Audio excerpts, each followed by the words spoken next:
that better? Oh, that's way better. Okay. Well, yeah. So. Wait, I just want to say about the snacks. Yeah. You did a nice job organizing these. I think this is something that I learned from you when I watched you clean, 1, my bathtub, and 2, the gym. When you would come in and you would just move the entire rod strip away and be like, practice is canceled. We're going to clean the entire gym.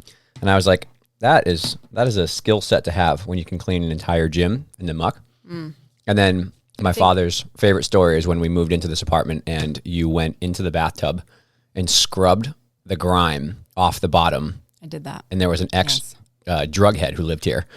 And my dad was like, my dad goes, that's a friend. He goes, you should keep her around. Someone who will clean the grime off your bathtub. But I feel like ever since I've seen your organizational skills and your spreadsheets, I now feel the need to like this is bothering me. So I got to do like this. Yeah, I'm with you. But thanks for bringing the snacks. I love snicky snacks. And I think you're being really kind about the whole gym thing because I fear it went a little bit more like this. Everything in this gym has a home. Why is nothing in its home? We are not practicing. We are organizing. It wasn't a proactive move. It was a boiling point. Yeah. Spotting blocks. Go on top of spotting blocks. Is that like when... Cheese mats. Go on top of cheese mats. That's when you watch like 6 switch leaps with bent legs and finally you're like, everyone stop. We're doing drills. We're doing drills. Get off the beam. Yeah. Well, it's a 10-year journey. I think the day this episode comes out, which is going to be on Tuesday, is the 10th anniversary, a day away. Technically, I fudged it a little bit. It's the 10th anniversary of Shift. And I was thinking a lot about this. I can't believe that. Can we pause for a second? Isn't that wild? That's amazing. 10 years ago. I love it. This is how it started for people. Origin story. 10 years ago, I moved here from grad school. And, man, what a roller coaster that was. For those that don't know, I got kicked out of PT school. And then my first clinical was here. The second clinical is the one I got kicked out of. So I was in dire straits and I was not in a good spot in life. But then I came back to a third clinical here in Beverly around Andover because I knew I wanted to work at the gym. After we had talked in the fall of, that was the fall of 2012 was when I did my clinical. And then I moved up, and then during that clinical, I came downstairs to the gym and like saw practice, that like infamous practice where I walked around and you remember that burn into your memory. Yep. And then I came back, I made my third clinical stay around here so I could coach while I was there. But in that 3-month gap, I got kicked out of physical therapy school and didn't have a doctorate anymore, or didn't have a potential doctorate anymore. And so I was not in a good spot. But got back into PT school after I applied. And then that summer is when I moved up. And it was like literally 2 weeks after I moved up here, after we moved, the grime tub story happened in that 2 week. We went to Congress. I think we went to regional Congress in Providence, and then national was in Hartford that year. It was in Region 6. Yes. So we went to National Congress, and then I had just graduated PT school, got my first job at Bay State, and at that conference, I met Brian Picard and Josh Eldridge at the same time. Yeah. And that was the first time when I started like poking the bear, and I think so it began. I think Brian deserves the most credit. I don't know if Shift would exist if it wasn't for like a little bit of that. He hand introduced me to the educational coordinator and just like, this person to speak. And I was like, bro, you don't know me at all. I'm flattered. But then I remember you and I just like had a bajillions of notes and everything. And I came back and I think it was like literally, that was September, end of September that happened. I got my life sorted in October. Can we go back to Brian Picard for a minute? Please. I just remember we can stop and detour anywhere, by the way. I'm so good at detouring. If you know me, you know that. I just remember a conversation you and me and Brian Picard had in like a hallway at Congress where he was like, my team is the weird team. We're the ones that are doing something completely different than anyone else is doing. Yeah, he's like, at events, I foam roll. Yeah. I'm rolling up to meets with foam rollers. Dynamic stretching on the side. Dynamic stretching on the side. And everyone's looking at me like, why aren't you doing the same warm-up everyone else is doing? And he's like, and I'm not the coach standing there fighting for a spot on the floor when there's too many teams to all warm up on the floor and someone inevitably has to be on the vault runway. Yep. He's like, I'm choosing the vault runway. Yeah, more space. And I just thought that was so cool. Yeah. I was like, I like you. So started the early trend of connecting with people who were like, I don't know what the word is. I don't want to say they were like bucking the norm, but they were not afraid. Like Brian is unapologetically himself, which is great because he's amazing, right? But like he's they also afraid to think differently. Exactly, that's it. You got it. And he's also like 6'4" and a giant human. So and he was a fighter in Philadelphia, so that probably has a little piece of it too. But I do remember that too as well. I do remember drinking way too many margaritas after that with Brian. But that was it, man. That was the start of like the bug was planted with Brian and Josh at that time too. Josh was given a presentation on Severs with like taping and stuff like that, and people kept asking him questions, and he would just like, I don't want to say violently, he would bluntly, just so bluntly putting, because he was in the Army. He was just like, well, they shouldn't be tumbling as much, or like, well, they're not strong enough. They should do like other like reps. And I was just like, and people are like, what do you mean? Yeah. Don't we just push the injuries and crush our kids? Like, yeah. And I remember anyway? watching that lecture and seeing his like swagger, and then Brian, who also has a similar swagger, and that kind of launched like literally on that couch next to me, I wrote an article about hip flexors and like Hannah Rennie, and like got photos from her and Kara. Oh man, that's crazy. And I published that in October of 2000.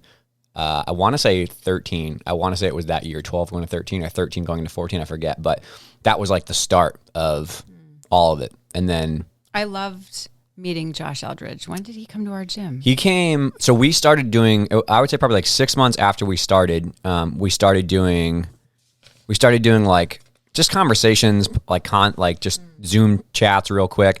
And then it eventually turned into this like, well, we should like do seminars, so we did this thing called Gymnastics Revolution Seminar. The first one was here. Yes. And then we did one in Maryland. We did like 6 or 7, and Tumble Tracks was the first sponsor. Shout out James, Stacy, and everybody. That's why I'm so tight with those people, is that we were like, hey, we're going to try to travel and do like a seminar on like strength and conditioning and like proper landing mechanics and all that kind of stuff. And they were like, we're down.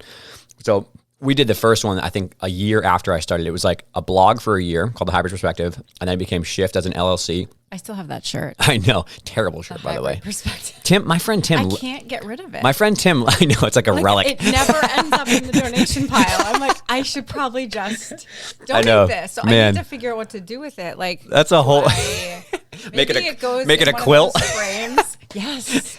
Yes, I have a lot of shirts that could go in a quilt. That was the earlier problem of like learning how to be a brand and a marketing. I had no idea about business. That's a different conversation of the podcast, but I was just like making up things as I went and like trying to put shits together. It was so good though. Yeah. But so we did that, and then that was a year after, and then Josh came up. I think he might've been speaking at the first one. So Josh like talked to our parents. Yeah. He was in Seattle first. So good. And then I think he came to Boston. Yeah. So that was a year later, we started the first Gymnastics Revolution Seminar. It was here with Andy Tisch and me and Josh and Brian.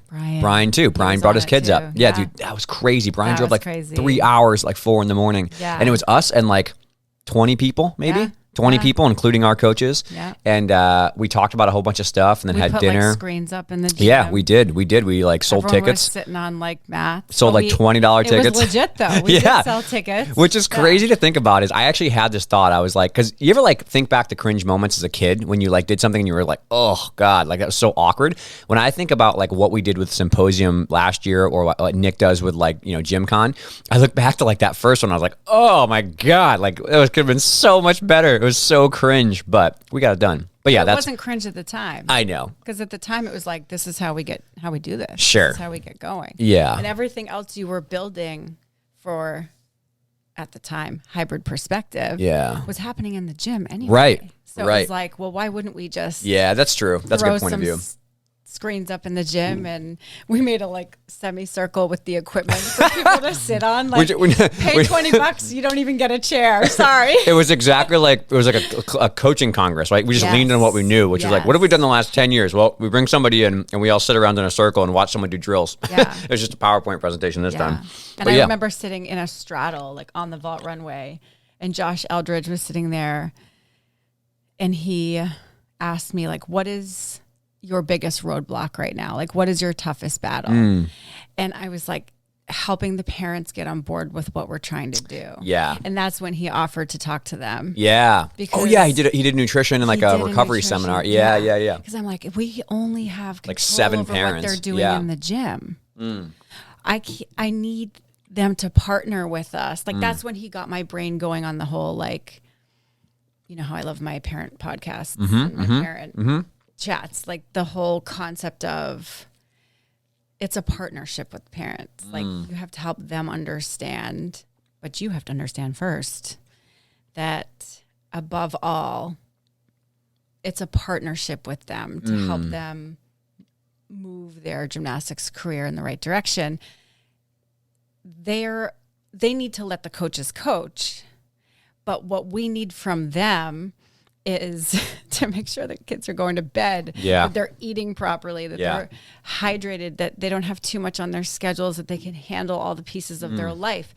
And I was like, oh, that sounds great. You can go talk to them about that. Yeah, exactly. Thanks so much. Yeah. And I actually remember too, because at that time there was no online courses. Like there was barely any. There was no academies. There was no nothing. Now, man, there is so much good information online for people to get through, which is fantastic.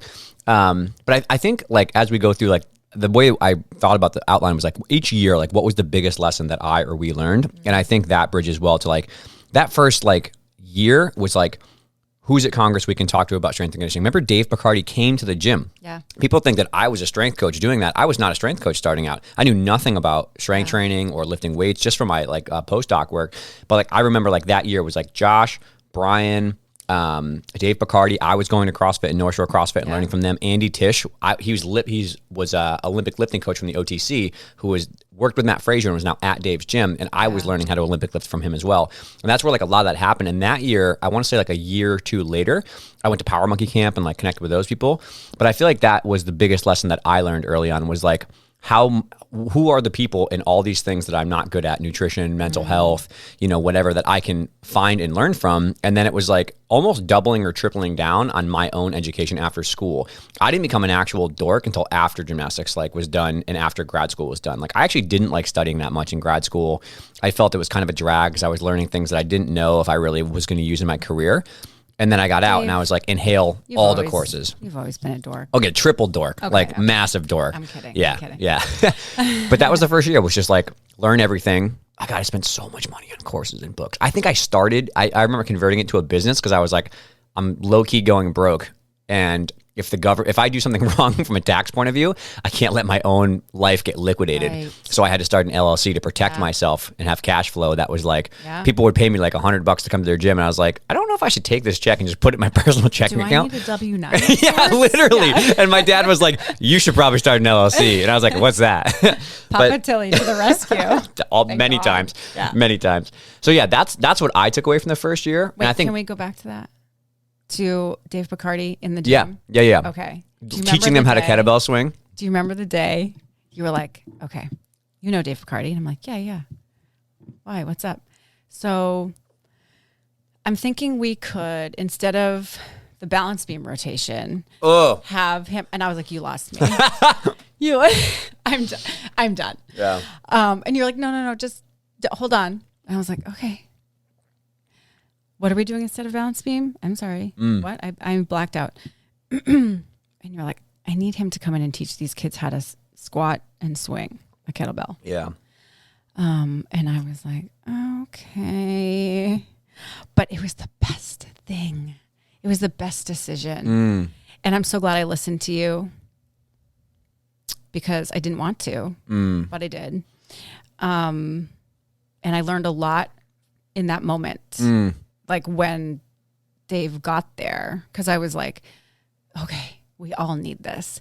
And to see how invested the other coaches were. Remember we had Mike Tarr on the team, on our coaching Shout out squad. Derek too as well. Derek was awesome. Yeah. And it was just really great to see like Becky and Mike Tarr and Mel and everyone just like circling around like hungry sharks. Like, this is what the kids need. And they were already seeing what you were going to start connecting for everybody. Yeah. The dots you were going to start connecting that you probably didn't even know you were going to connect at that time.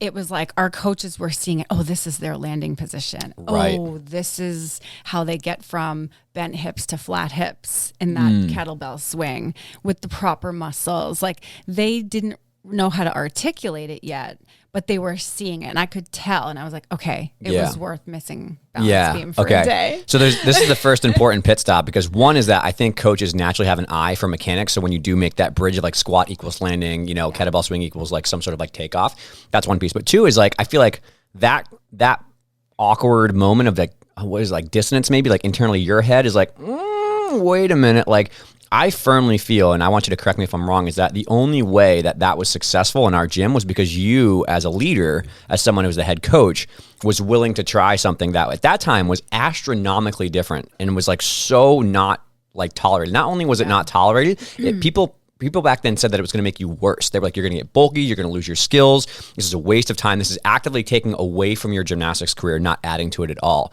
So I'd like to know, one, is in your position, what were you going through? And then two is like from a team hiring point of view, how do you make sure the right people are on the bus, as you say, that are going to be like when something dramatically new comes back, everyone's like, all right, we'll give it a whirl, whether it's a drill or, lifting in the summer instead of doing only conditioning for bodyweight stuff. I'm very curious about what was going through your brain back then. Yeah, I think that there was a lot going through my brain. The first thing that went through my brain was, if he's suggesting that someone else comes in, does that mean I don't know what I'm doing? Does that mean I didn't focus on something that I should have? Well, insecurity pops out. Does this mean that I'm not worthy of being the head coach? I mean, it did kind of go down that scary worthy well. But at that point, I was like seasoned enough to be able to stop myself and go, okay, well, hold on, no. Like, this is the holistic approach we've been talking about, right? Like, this is how we, I committed to collaborating with Dave. He has an idea, like Dave Tilley, you. Yep. He has an idea. What kind of leader am I if I don't give him a chance to show me that this is the right thing? And if it's not, like if Picardi had come in and just like epically failed all of us, then it's all right. Like there's nothing we can't fix. Right. Just don't kill anyone. That's my big thing. Just don't kill anyone. Like outside of that, there's nothing we can't fix. There's no problem we can't solve. So I was like, let's just give it a shot. And I trusted you. I hadn't known you for that long, but I trusted you and I could see your passion and I was excited for that passion. And I was already seeing in our gym and in the kids, like how that passion was improving our culture and how it was helping their kids with their skill development. And you brought like a level of humor that cut through some of the seriousness that was happening. Like, why so serious? You know, like it was like you were like fish flopping over the vault to make the kids laugh when they were being a little too much. And it was like when the whole gym would erupt in laughter because Dave just had too much energy and needed to get something out. Like you just had to get things out of your system. I would turn around and you would just be like doing an uneven bars routine.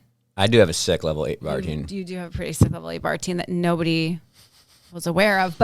And you were like, and then you would stick the landing with the like college salute and everyone would die laughing. And it was like, that's what we needed at that time. Like we needed that because humor goes a long way. Yeah. Like sometimes a little humor goes a long way with the culture and the gym and just kind of breaking people out of this like mundane every day. We're coming in here and it just feels like a chore. It's like, that's kind of where we were at. And so thank you. I'm not sure if I've ever thanked you for this specific thing. I'm happy to do it. That it was like, we needed that and we needed your energy. We needed your flavor. I was exhausted. Well, and building off that in terms of like finding the right people and getting the right people on the bus is I had gone through a very traditional, what I would say, like coaching upbringing, which is like, I was in a club gym that was super intense on the guys' side. And at 15 years old, I started doing preschool. Then preschool became intermediate team and intermediate team became that. And then I was like, okay, now I got a spot. Then it was camps. Then it was, I love all the places I've worked at.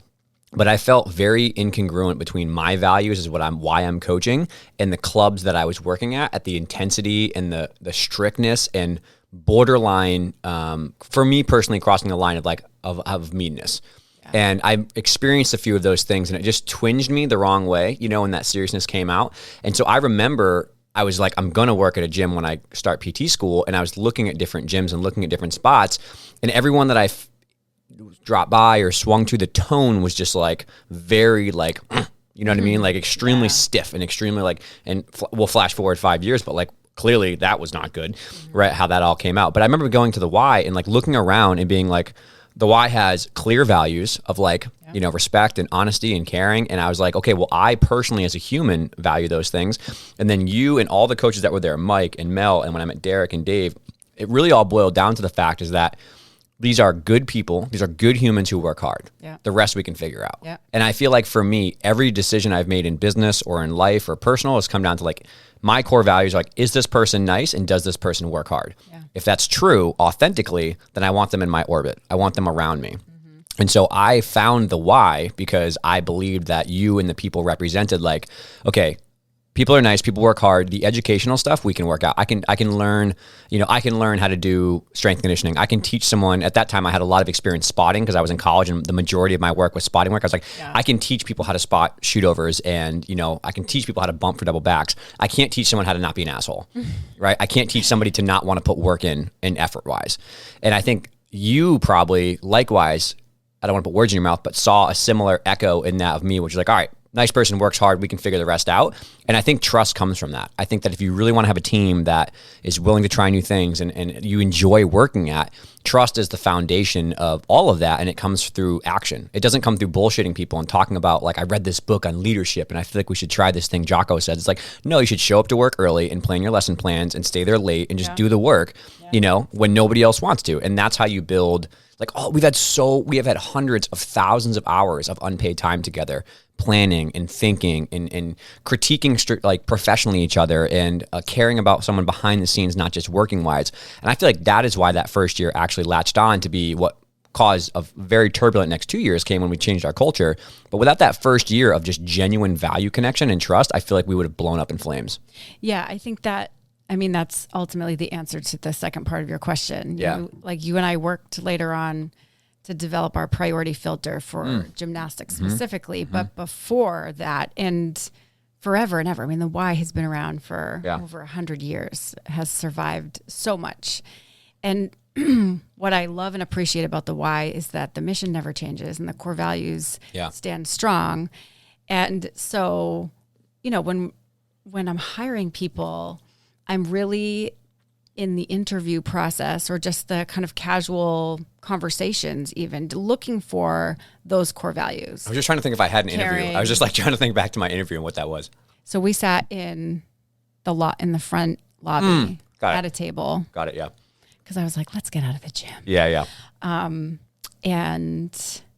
I remember asking you like, what brought you here? What brought you to the why? And your answer was honest, which is one of the core values of the why: caring, honesty, respect and responsibility. And so I look for those pieces in the answers. And so, there are some kind of prompting, probing questions you can ask to try to kind of see where people are with those things. Yeah. But because someone's presenting not a facade, but a mask, right? They're presenting the same when you're like trying to date somebody or learn something new. It's like a shielded version of themselves. Then you like dig layers past that. So, and I like to ask, what do you love about gymnastics? And if they're just kind of like, the money. Well, I've just always done it. It's something I've always been a part of. Well, that's not enough for me. Yeah. Like you need to help me understand what's in it for you. What brings you joy as a coach about gymnastics? If there are elements of our sport or it could even just be the act of coaching itself. Yeah. If those things bring the person joy and they light up when they talk about it. Yeah. And it's unscripted, like you can tell they haven't planned the answer to this question. Yeah. And I think what that tells me is that they're a good fit for our program, because then they can help their gymnasts or their athletes see find joy in what they're doing. Because if that's not at the core of all of this, under the umbrella of safety, then like, what the fuck are we doing? Exactly. And so I just think that like, we have to love this. Yeah. We have to love it. And we don't have to love every part of it. Trust me. Yeah. There's some stuff I don't love about my job, but we have to we have to like mostly love it. Yeah. And even when we're pushing through the shitty parts and the hard things and, you know, the difficult scenarios, the difficult situations, it's like there has to be some underlying motivation to power through those tough times. And it has to come from a place of love and joy. Because if not, this isn't the right fit. Now, it doesn't mean you're not a good person. Right. Happy to give you a reference to go work somewhere else. Yeah. Happy to help you find whatever it is that does bring you joy. And I've done that a number of times. Correct. And so that's the other thing. Like, if this isn't a fit, like, why are we forcing it? And it's okay. That is so important. If it's not a fit, it's all right. That is so important. And that will lead into like the second year of when like, I feel like we had rose-colored glasses or like a very delusional sense of like, this is going to be great. We're going to find each other. We're going to meet. We're going to make it like level 9, 10 team. We're going to go to college. It's going to be amazing. We're fine. Right? Everything's fine. Yeah. Everything's fine. Like that dog with the burning cup of coffee in the back. And I feel like because we started from a base of everybody who worked there genuinely loved coaching gymnastics and being a positive impact on the kid. And I can tell you for a fact, when I first started Shifts, not knowing that it would become more than a blog, I only started blogs and I only started teaching. I only started traveling and turned it into a business because I genuinely enjoyed the process of building something that was helpful for the world. There was nothing about money. There was nothing about fame. There was none of that kind of stuff. And we didn't even know anything about like the scandal going on and any of that at all. It was just like, I have a bunch of things that I've learned that I think are helpful. And I feel like I have a unique point of view from someone who's a PT and was a gymnast and is actively coaching all at the same time right now. I should probably try to help people with this, right? And well, hold on. Let's back up. Let's not forget that every time one of our kids got injured or there was a kind of consistent injury happening, you couldn't fucking take it. That's true. You were like, this is unacceptable. Yeah. What are we doing wrong? What is happening? Yeah. And you would dive in and I would, for 3 days, I'd be like, Dave, where are you? Yeah. Hello? Yeah. Can't find you. Yeah. What's going on? Yeah. Because you would dive so deep into the research. Yeah. And I love this about you. I love a lot of things about you, but this especially because it's a blessing and a curse. You're a truth. Accurate. But I think that it has been a wonderful blessing to so many in our world of gymnastics and beyond.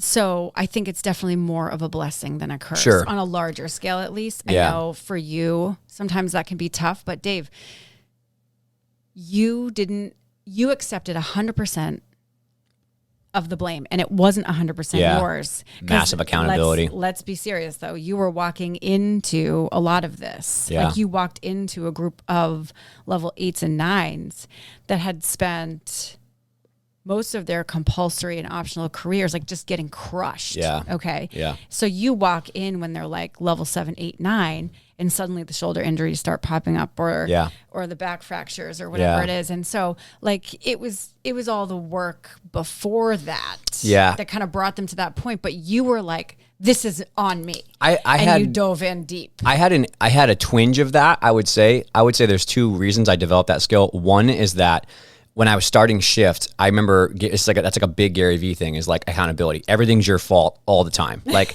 even if someone just accept it. Exactly. If someone did something wrong to you and wronged you, that's not your fault, but how you react and the way you carry that baggage with you is your fault ultimately, which I think is true. The other piece is that leadership. Correct. The other piece is that a central point of all the things in my career, which I think have eventually gotten me to a positive, is that was an emotional catalyst that was deeply uncomfortable, right? At that time, pre-ego drop, I was like the guy with the doctorate who knew so much and he was this and that, and 9 girls had back pain, right? And I was like, the fuck am I doing wrong? You know what I mean? And it was so painful that moment to go through it, like people coming to the clinic from our gym with back pain, and I was the one who wrote the program that's making their back hurt, right? Ouch. Exactly. Literally. And so in that moment, I actually remember talking to Jess one day when she was just like, it was like we had a meeting with the parents. They're like, why are all the girls' backs hurting? Like 3 or 4 of them. The parents said, would it be possible to maybe focus on some core strength? I do remember that. We were like, what are you talking about? Like the steam out of the ear. Like this meeting to talk about core strength? Yeah, like, yeah. What is happening? And you were like a teapot. Yeah. That's just like, you were going to blow. Please step away from Facebook and Shape Up magazine. Yep. Yes. Exactly. And in that moment, I do remember though, like after that meeting in there, I was just like 4 or 5 girls in a row. It was like Courtney had a back thing and Bailey had a back thing and everyone and Pana had a back thing. And I was like, what the fuck are we missing? And I was so angry because it was part of it was like, this is a problem that there's a fixable solution. There definitely is. And also like it hurts to be the person in the middle of the storm where people can't do it when, again, if I was just a coach, I could like send people to the medical side and blame the medical people that the medical people aren't good enough. If I was just a medical provider, I could be like, oh, the coaches are dumb. You know what I mean? Or if it was like, I was sending them to a strength coach, I could be like, oh, the strength coaches have no idea what they're doing. Yep. I was all 3. it was all my fault. So I went through like a couple of months of being so frustrated, but that was the first, I remember after grad school, that was the first like topic that I was like, all right, committed learning, 3 hours a day before work. Every day, I'm going to find all the courses and all the books and all the research. And for like 2 months, I remember just going like hard on like learning all that kind of stuff. And, it's one of the more complicated things. But at this point in my career, I've treated 1,000 people for back pain because of like what happened in that moment. It's like, okay, I can either feel the discomfort and find another thing to distract me from this. I can go on my phone. I can just like blame somebody else. I cannot take accountability, or I can handle it. And the other worst part, this one's going to hurt. Fine. We're here. Is that the kids, the gymnasts, were literally doing everything we asked them to do. They weren't being difficult. There we go. They were following our practice plans. Like, that was a good group. Yeah. They were a good, solid Hannah, group. Jackie. Like, they were in it to win it, man. Yeah. And they came to practice, they had their stuff, but they worked hard just inherently. Yeah. And it, like, in those years, we weren't like begging these kids to get on the beam. We weren't like, get out of the chalk bucket. Like, they were a good, hardworking group. They were like following the plans. Yeah. They loved to have a plan. Yeah. They loved to know what to expect. They loved the structure. Correct. So they were doing everything we were planning. Yeah. And it still wasn't working. And they were breaking their backs. Yeah. And I think that's where... So in that moment, it was like, shit. Mm-hmm. That's one of the reasons I think Shift resonated with so many people early in those years was so many coaches out there. I think the vast majority of coaches, 90%, 95% are good people who want to do the right thing. They want to have a job they love and help the kids. And all of them were doing what they had been taught traditionally over 10 years. Like I had, kids were still not getting scores, still not moving up in level, still getting hurt, still burning out. Parents were still upset. Gym owners are watching their bottom line cave because 6 kids take their injury payments out, right? Yeah. And I feel like that is what resonates with so many people is like, I'm doing what I thought I should do. Yeah. And if you get to a point where you're doing everything you can and the 6 people you talk to about these problems are also doing everything like you, maybe it's the game, not the player. Like, and there was this big part of me that was like, we got to 2 years in and we're trying to do all this stuff. And it's still not working. And I'm looking around, everybody else, I'm like, there's so many people with back pain. I'm like, maybe there's something like fundamentally wrong here with the way that we're approaching the sport. Like what I got almost like brainwashed on from my coach, who was phenomenal, but he was doing the best he could. But if you all grow up in the same echo chamber, you start to believe like Stockholm syndrome, you know, that you believe that it's true. And I think that we got to the point where at meets and all the places, everyone was having the same problem. And I was like, maybe this is something much larger. Maybe there's a bigger issue here we need to develop. And that was the first, like, I remember having the first like inkling of like, maybe I should start writing some things that I actually feel are true that are not the most comfortable to talk about, you know. Have you ever listened to Joe Dispenza? Yes. Yes. I'm so obsessed. Yeah. Joe Dispenza, the man. Yeah. If you don't know him, look him up. Yeah.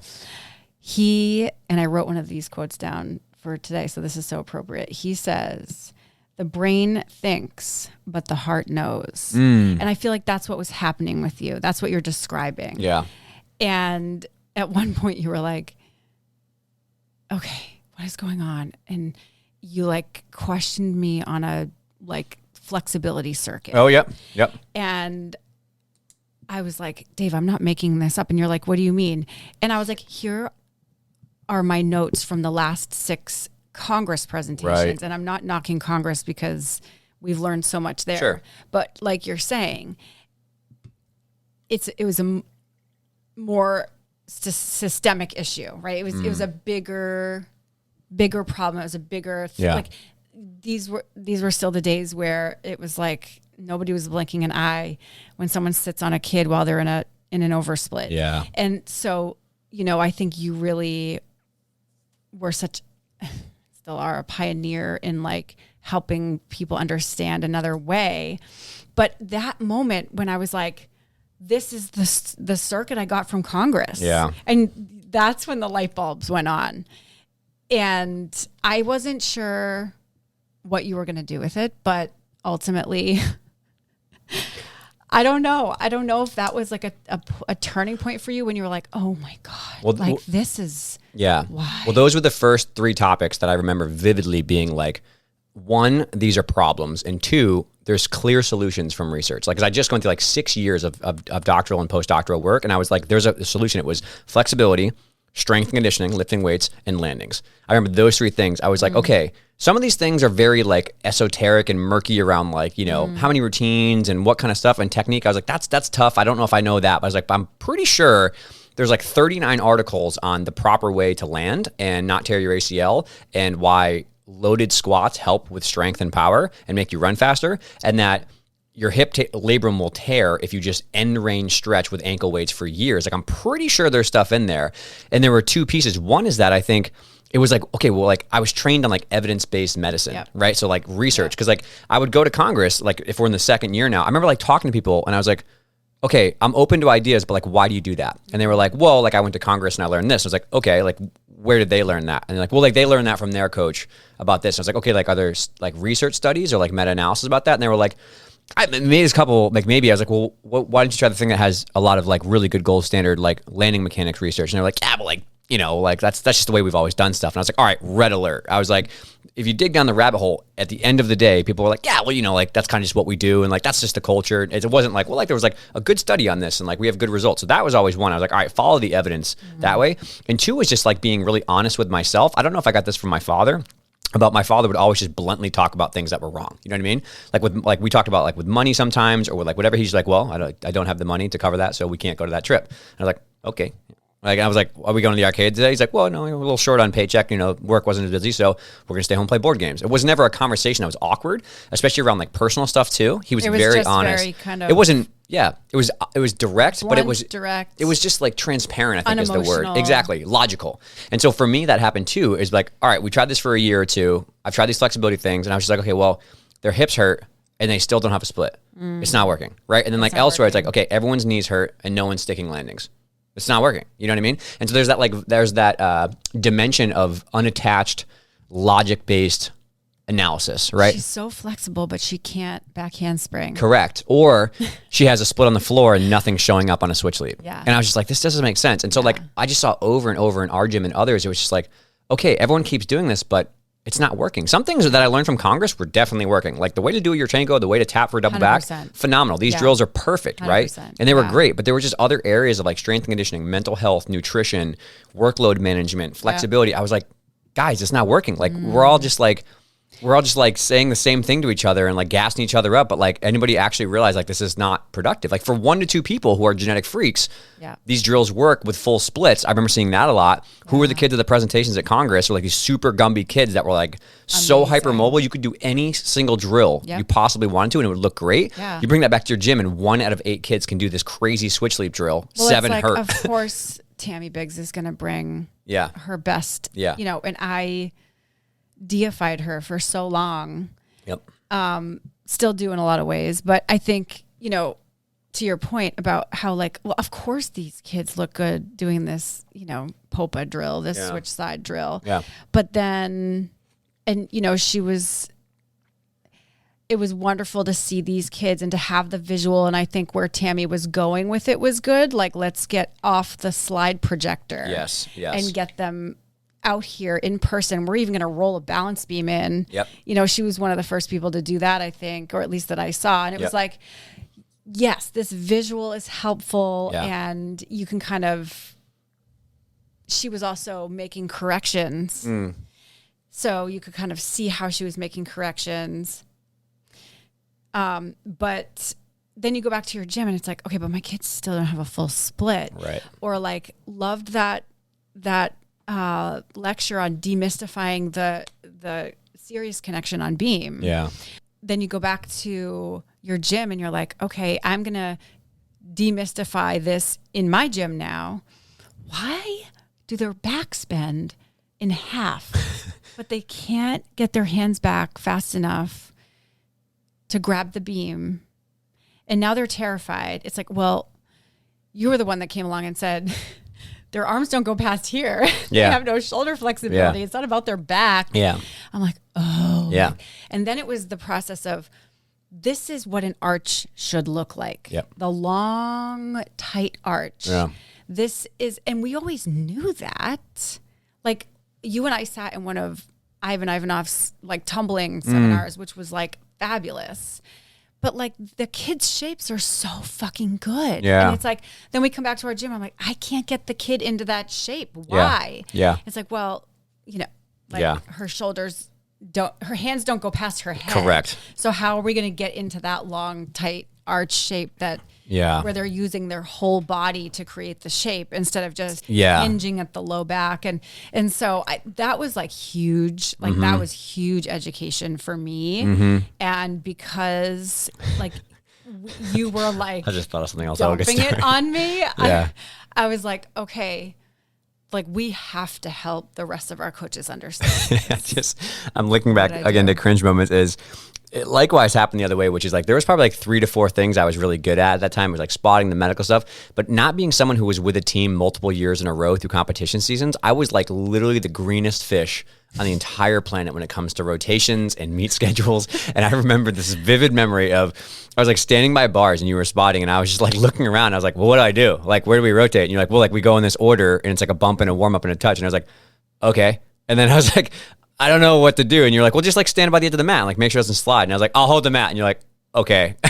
Like I just had so lost. I had no idea about like a girls' meet at all because it was my first season. And you were so kind and gentle of just like turning me and pointing me in the direction of where the flight was to warm up. It's that set of bars because there's 2 flights. And I was like, oh, guys just all warm up for an hour and then compete. It's so different. Yeah, when you said that, I was like, okay, right. I forgot how different men's gymnastics is at a meet. But I remember going to bars and the judge just kind of shot me this look.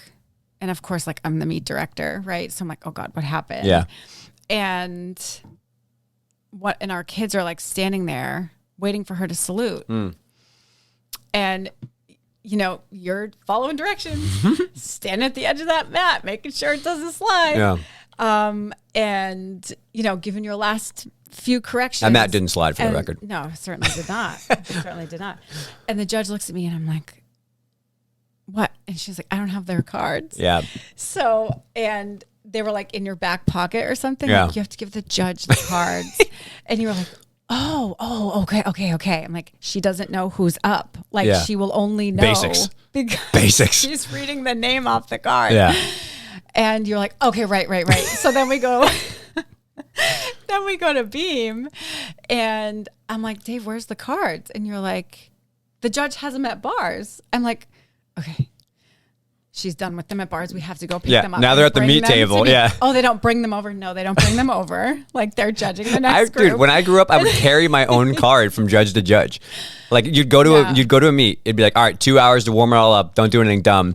And then like you would like get all your stuff. You'd get your own card and you just walk around with it and give it to the judges and be like, all right, I'm up. Hey, that teaches very casual. It's good responsibility, I guess. Yeah. I just laughed because I was like, I thought I was like decent at a few things like spotting and like some strength conditioning stuff. And then there are other things I was just the code. I despise looking at the code and making routine construction. That makes me want to gouge my eyes out with this pen. Yeah. But you were like, you love the book. You love all that stuff. And I was like, you got it, girl. You got it, girl. I had no choice but to love it. I know, as a head coach, right? I had to dive in. I read that thing endlessly. And I had notes and I created my own version of the code. Yeah. This is a good, like, fun tip. And I have a template if anyone needs it, but just like, it's almost like you have to demystify the code. Like you have to translate it into your own language. Yeah. That Rosetta Stone. Exactly. So that when you refer back to it, like, there are many times where you have to go back to the actual code, but you have to figure out how to really, truly, on a very deep level, understand it yourself. Right. And I'm a visual person. I think in color. the code doesn't have enough color for me. So I was like, okay, I need charts, categories, colors, and that really worked for me. I think people just have to figure out what works for them. Your event spreadsheets, man, are just like a godsend to the casual coach like me, who I remember hiring. I was like, I want to walk in, coach, and leave. I don't want to book hotels. I don't want to make a schedule. I just want to go in and give like everything I possibly can to the girls in coaching. And I would just look at like spreadsheets, like bars, beam, floor. They were good to go. It was amazing. Yeah, amazing. I mean, yeah, we would have kids on beam or floor, especially even on bars, who were like, okay, can I switch this B for a different B? Right. And it was cool that they had their own ideas, and that they, my goal was always to help at least the high level gymnasts understand the code as much as possible, so that they could take responsibility for their own gymnastics and their own skills, and that they needed to know, at least on a surface level, like, the basic values of each skill. Right. So that if they wanted to replace one jump for another, that, they're still fulfilling their requirements. Yeah. So I just remember they would ask you, and you, oh God, I'd panic. You would and I would tell them like I'd tell them like a D. They need like a B difference. I'm like, try front tuck. And you're like, I can't do that at level 8. You're killing me. Yeah. And so you'd be like, all right, I'm out. And we'd have a couple people who were like too good. They were like right away. They'd get it. Like, yeah, you can't do that for another year at least. I'm like, ah, damn it. Shit. I was excited, passionate. It was good. And then you knew when to tap out. So for sure. You'd be like, I'm tapping out. Yeah. Yeah. A lot of times that was ask Eva. While we're here, there was a lot of moments in that when I was like the only guy in a squad of 9 girls. And I was like, I'm tapping out to the bathroom because you guys are talking about puberty. See ya. I was like, Eva, Mel. Mel. No, I don't know where the tampons are. Correct. And I don't want to know anything else about Although them, I will say in the later years, I have become the ninja for boyfriend problems and girlfriend problems. I bet. I have crushed that. Yeah. All right. So that leads to, I think, what the next year was brutal, man. So the next year was all of the ideas, all of the education. We were like foaming at the mouth to change things and do stuff. And then 2014, 15, I vividly remember, is like trying, but nothing was happening. Like there was a very, like they were working very hard, but nothing I felt systemically was changing. And I do remember that all of the change that happened was because we were actively in the trenches doing things with them. Like I remember doing sled pushes and testing workouts. Like I was like, all right, if I'm going to give you this horrific weight training and sled cardio circuit, which is so different than 20 minutes of plyos over panel mats, like I need to be able to do it and know that it's hard, but then do it with you. And I would like push blocks alongside like Heather and Hannah and just die. You know what I mean? Yeah. Just like who can talk shit when you're on the ground rolling around? It's easy to talk shit to your coach when they're sitting on a block drinking a Coke saying, go climb the rope. But if that person is like, that's one of my biggest pet peeves, bro. Drinking a Coke. Literally, yeah. Literally, it's the worst. I use Coke to clean my toilet. You clean my bathtub with that. Yeah, exactly. Larry Schlansky. But I think that I remember many, many moments of like, okay, if I actually say that you have to work hard, I'm going to work hard. I'm spotting thousands of cast handstands and you were just doing routines and choreography and just like trench work, right? But like, I think the actions that we showed in the next year are the only reason our culture changed. Yeah. We all showed up early. We all wanted to work hard. We were willing to spot. We all, maintained a healthy lifestyle ourselves a bit. We weren't eating like crap food in the middle of practice and saying they should eat healthy. It was so good. I remember Mel walked in one time and she was like, she had the 7s. She was like, I can't, these kids are killing me. Like they don't want to do anything. They're avoiding strength. They're trying to leave early. They're telling me they have 6,000 homework projects. Like I can't trump school. Like what do I do? Da, da, da. And I said, do it with them. Yeah. She's like, huh? What? Yeah. I said, do the strength with them. How many rounds are you making them do? Yeah. 3. Can you do 3 rounds of that strength? Yeah. This was when Mel was in her, like she was a beast. Yeah. Like in her prime lifting. Yeah. Before all of her knee surgeries or the second half of her knee surgeries, she was like killing it. Yeah. So, I wasn't asking something of her that she wasn't physically capable of. Correct. I wouldn't do that. Correct. I'm not going to send the coach that just had a baby out there and say, well, figure it out. Figure it out. What are you thinking? Yeah. I knew I could say it to Mel because she had the strength and the capacity to be able to do it. Yeah. Girlfriend came off that floor that night and was sweating. Yeah. You reconsider yourself when you make those programs. I only made them do one round. I'm like, Yeah. Yeah. So. And there was a big credit to that crew who we were with too. It was like Mike Tarr and Mel and Haley and Taylor and you and I. There were a lot of people who like, I think Jess was still in there before she moved over and came back. Yeah. But like, I remember like, sometimes it wasn't about the actual strength training stuff. It was about the mental process of like, I don't want to fucking do this. I don't want to do sled pushes, like standing on the outside of the floor, writing on the whiteboard. And they'd be like, you going to do it? And be like, shit. Yeah, I'll do it, and kick your shoes off. And like, just like, God, it's so like that moment of just like, I don't want to do it, but I'm going to do it anyways because it's the right thing to do. Mm-hmm. That was like, for sure, the biggest lesson is that I got out of that when I taught myself and your others is that like people will believe what you do and not what you say. If the first year was about, you should just be inhaling education all the time, the second year's lesson was like, all right, if you want change, then fucking do something about it. Don't yell at people. Don't like bark at people. No. Actually show up and do it. Show up early. Write your lesson plans. Go to congresses. The education, they saw us taking courses and they were like, these people care about us. Like these people really want to go the extra mile for us. And I think that was way more resonant than, you know, some grandiose speech that you're going to give somebody. Yeah. It kept coming back to, are we truly who we say we are? Correct. The say-do gap. The say-do gap came out of there. You can say one thing and do another and nobody believes you. Can I have a sip of your coffee? You can have the whole thing of my coffee if you want. Oh. Do you want a cup? There's more? Yeah, I'll get you a cup. Well, I do actually want to sip out of this cup. It's a heated plate cup. Whoa, that is a big goldfish. That's a tuna. Well, I wasn't expecting that. Mega bites. Oh, they're mega bites. That's why. It's like a Ben-sized bite. Delicious. I lost my train of thought. Oh, sorry, my fault. No, it's okay. I'm singing about snacks. No, showing up, doing stuff. That whole year was the process of trying to get the culture to change. And the only way that it ever moved the needle was when we truly showed up every day, nonstop, over and over and over. Like, it's easy to build trust and rapport when you're spotting and you're doing all the work and you're actually like there showing up. And I actually found that it became less about us trying to force them to change and it became an internal dialogue with the kids. Hannah, Heather, Taylor maybe was a little bit later. I think Heather joined a little later too, but that crew originally of Kara and them, they got on each other more about working hard and doing the right thing and showing up than we did. Yeah. Kate. Like, and it became like this like mild form of 10 leaders in a group of 10. You know what I mean? Like they all kind of wanted to push each other. Yep. And that was like Bailey and Courtney in there too.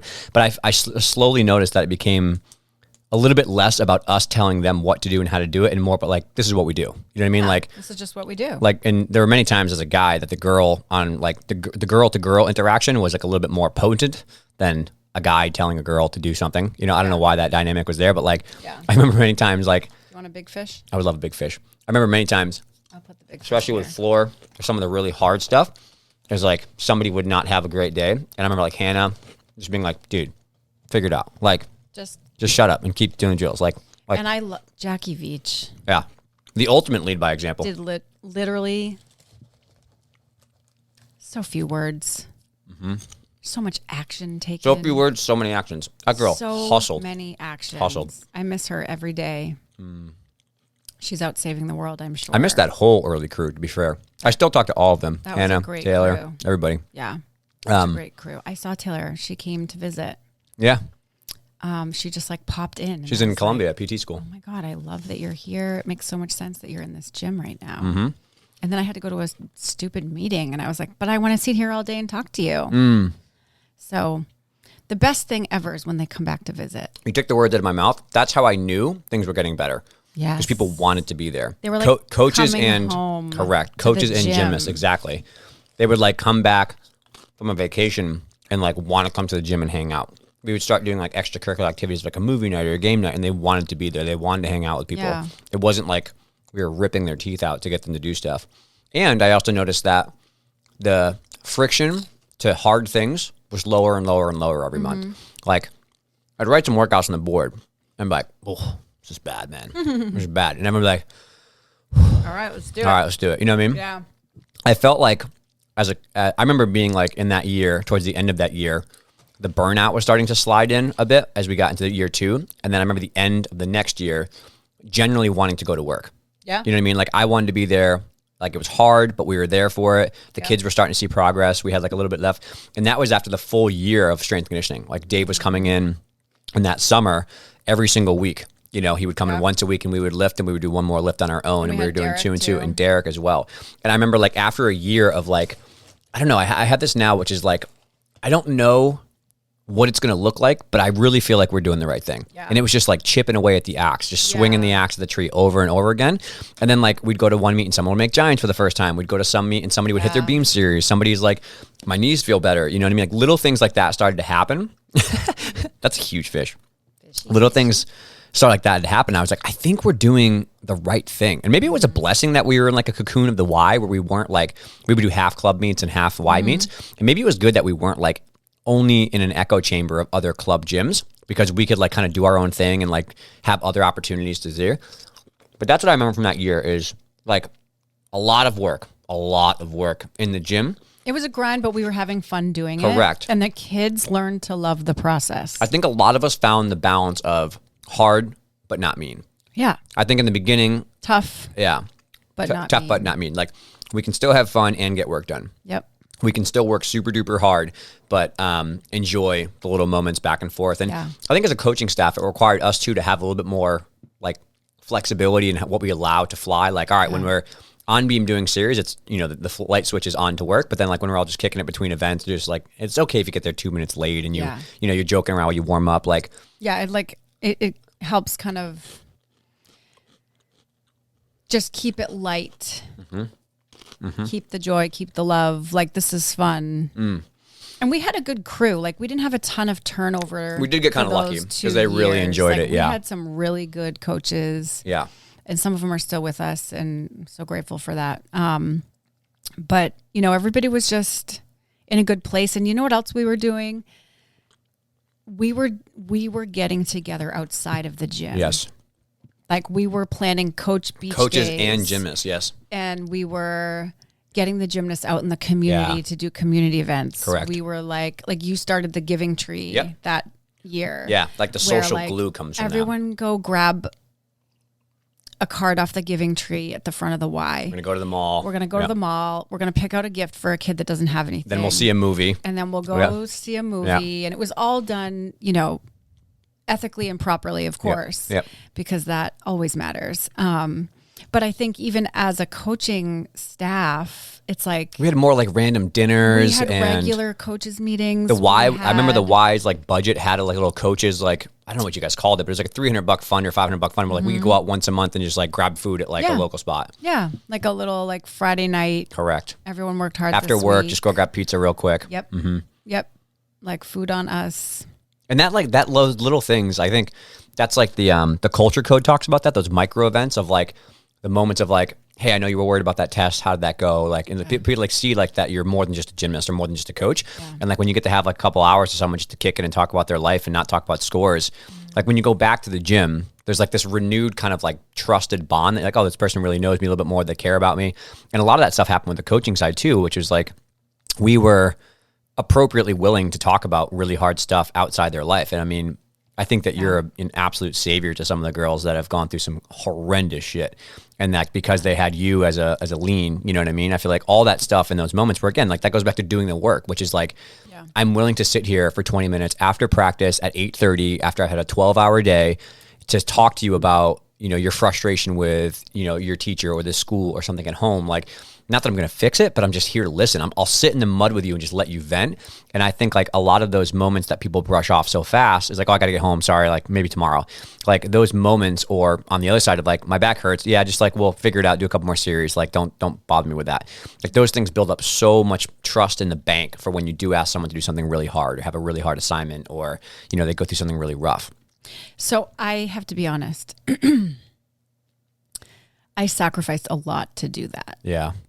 Like as a leader at that time, I was really passionate about helping the kids through their stuff. And we had too much, you think? I think too much. I think I was still learning how to strike a balance between personal life and work life. And it was all very personal to me. Yeah. And I was also in this headspace where I felt like I kind of had something to prove to gymnastics, and so I was like, I'll work a 60, 70 hour week because like I'm going to crush this thing. And I'm so glad I did it. I wouldn't change it. I think about that. I would change the approach. It was hard. Like I had that problem too. And I think you and I both would probably. It was hard. Add a little bit more padding of self-care and boundaries of how many hours worked and how intense. Yeah. Like I just talked to a student at the clinic about this, not to interrupt, but I thought about like knowing that it's a 10+ year journey now. At the moment, I was like, I got to get all this done right now. I got to like learn this stuff and coach these girls and get them there right now. Like in the next 4 months, we have to get there.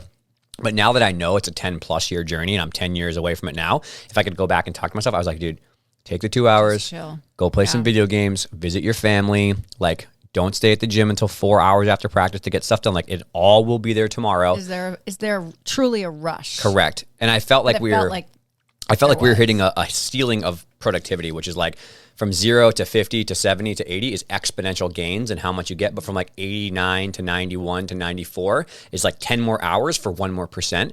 And I felt like if I had looked back and lensed that out, like, all right, let's learn about back pain over 4 months, not 4 days. Yeah. Like I would just black out and disappear for a weekend, and that's not healthy, right? Yeah. But we had the same thing, which is like we got to get giants now and shoot overs now, flip the Shortcomings now, and it was like, this is not going to work because we're skipping steps. And I think that's where we started to get into the trenches of the next year, which was like, we saw the, collateral whiplash of moving kids up too fast, right? Yeah. And doing stuff. And we started to see some like really basic technique and skills that were missing at 7. Correct. And I know we've talked about this before in previous podcasts, but we really dove into the compulsory program and the recreational program to say, okay, these kids from what's team, not happening here? Correct. So that by the time, they get to level 6, like they need to be able to cast handstand. And what is happening so that they're not even close? And teaching the preschool teachers, this is a perfect cartwheel. Like this is a perfect handstand. This is a perfect hollow. Yeah. And I feel like we kind of took our foot out of our mouth when we were like, these kids coming to 5 are like, they don't have good shapes, they do whatever. And the coaches were like, well, you never fucking train us. Like you spend all your time in the optionals at Congress doing level 9, 10 skills, but like, I don't know what I'm doing and I need help. I don't know how to teach them how to round off onto a board. And so you and I are like, I can't, like I have to give Hannah Rennie credit for a second. She learned how to Yurchenko in 2 years. Yeah. Having never had any vault training beyond a front handspring. And it was, now she did it because she was committed to it. I was committed to it. I was working too many hours. And, she was coming in for extra time. Yeah. So, it's not like I want to be realistic. It's not like it just happened in regular practice hours. But I do have to say that, like, she showed me that, like, if you have the will to do something, and you have resources around you to lean on in that process, like it can happen. Anything can happen. Back to a partnership towards a common goal is how you should view coaching. But like, and she had a beautiful Yurchenko and like did great things with it. But at the end of the day, I was like, it doesn't have to be this hard. Like, what are we do? Why did I have to start over with her? Yeah. And when she was 15 or 16. Like, yeah. And so like, I think that something about the Yurchenko vault hit me like this, and especially because the code was so different at the time. It was just like front handsprings forever until the end of time. Oh, we need to actually vault there was now. no resi uphill. Yes. Yeah. And so I'm thrilled that those changes have been made because shout out. So thank you. And it was like at that time we didn't have those options. Right. So how can we pepper in at levels 1, 2, 3, 4, 5, those foundational elements that will ultimately help them have more advanced vaults down the road. How do we start working blind changes? Yeah. How do we start weight transfers for pirouetting? Yep. How do we, it's like, because we were literally having to build those skills from scratch starting at 7. Yep. And we did a lot of work to go back into our compulsory program, especially, and then also into rec to just say, okay, like, let's at least make these shapes familiar. Let's at least make sure that we're really focusing on the weight transfer as a concept. What are the foundational concepts in gymnastics? Right.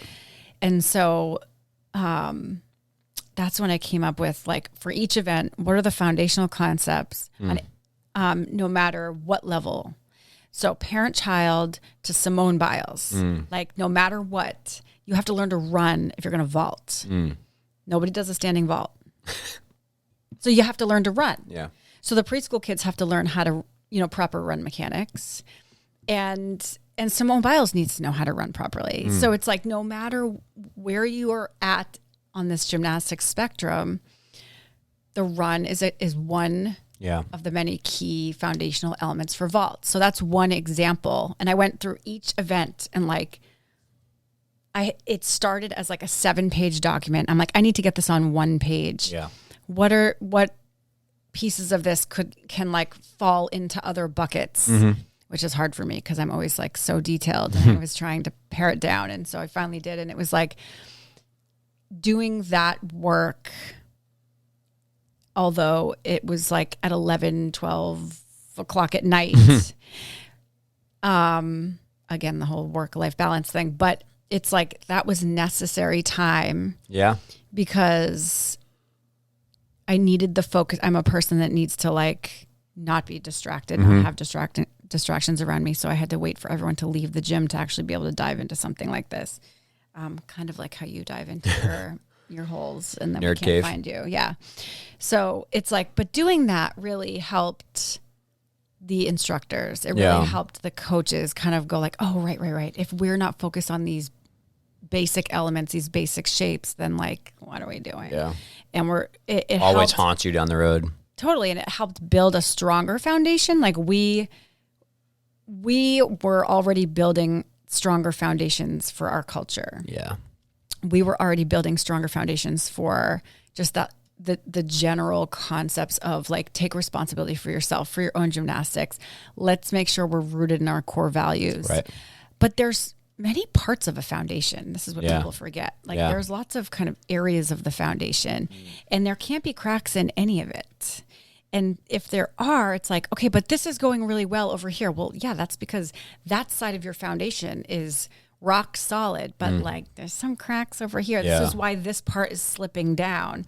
So that's always my advice to people. Like, if you're looking from a bird's eye view at your programs going, oh, this is going really well. Oh, this needs some help. Like, what is it that needs help? Is it what you're looking at that needs help, or is it a layer beneath? It's probably a layer beneath. Like, let's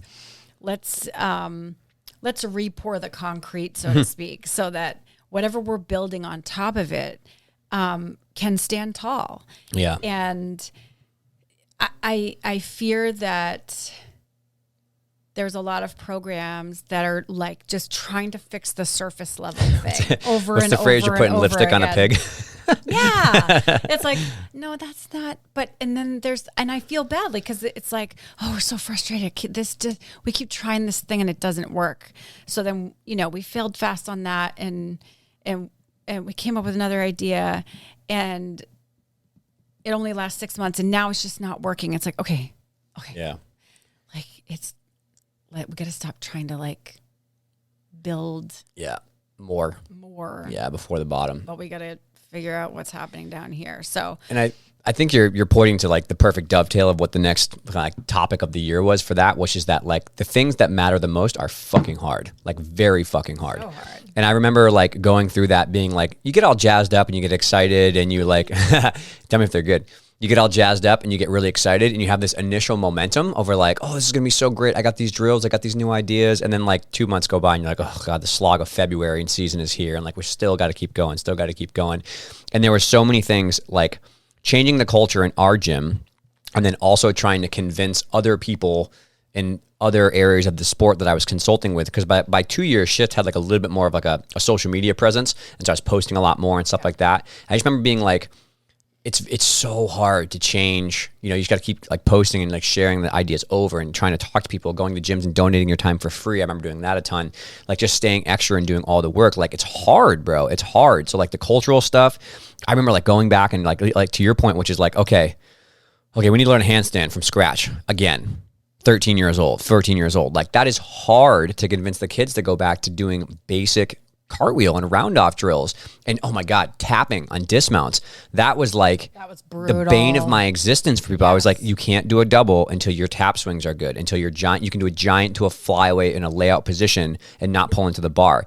And like the fact that I wouldn't let kids do doubles when they couldn't tap into a layout from swings. They were so mad. Oh my God, furious. Alana, I love you to death. I just saw her in Starbucks the other day. She was so talented. That girl could have been doing half and half outs. I was like, all it takes is one scoopy tap to be a problem, you know, and sometimes it was. I was like, you have to go back and start over and over. And it took like 5 months to do that for some of the girls.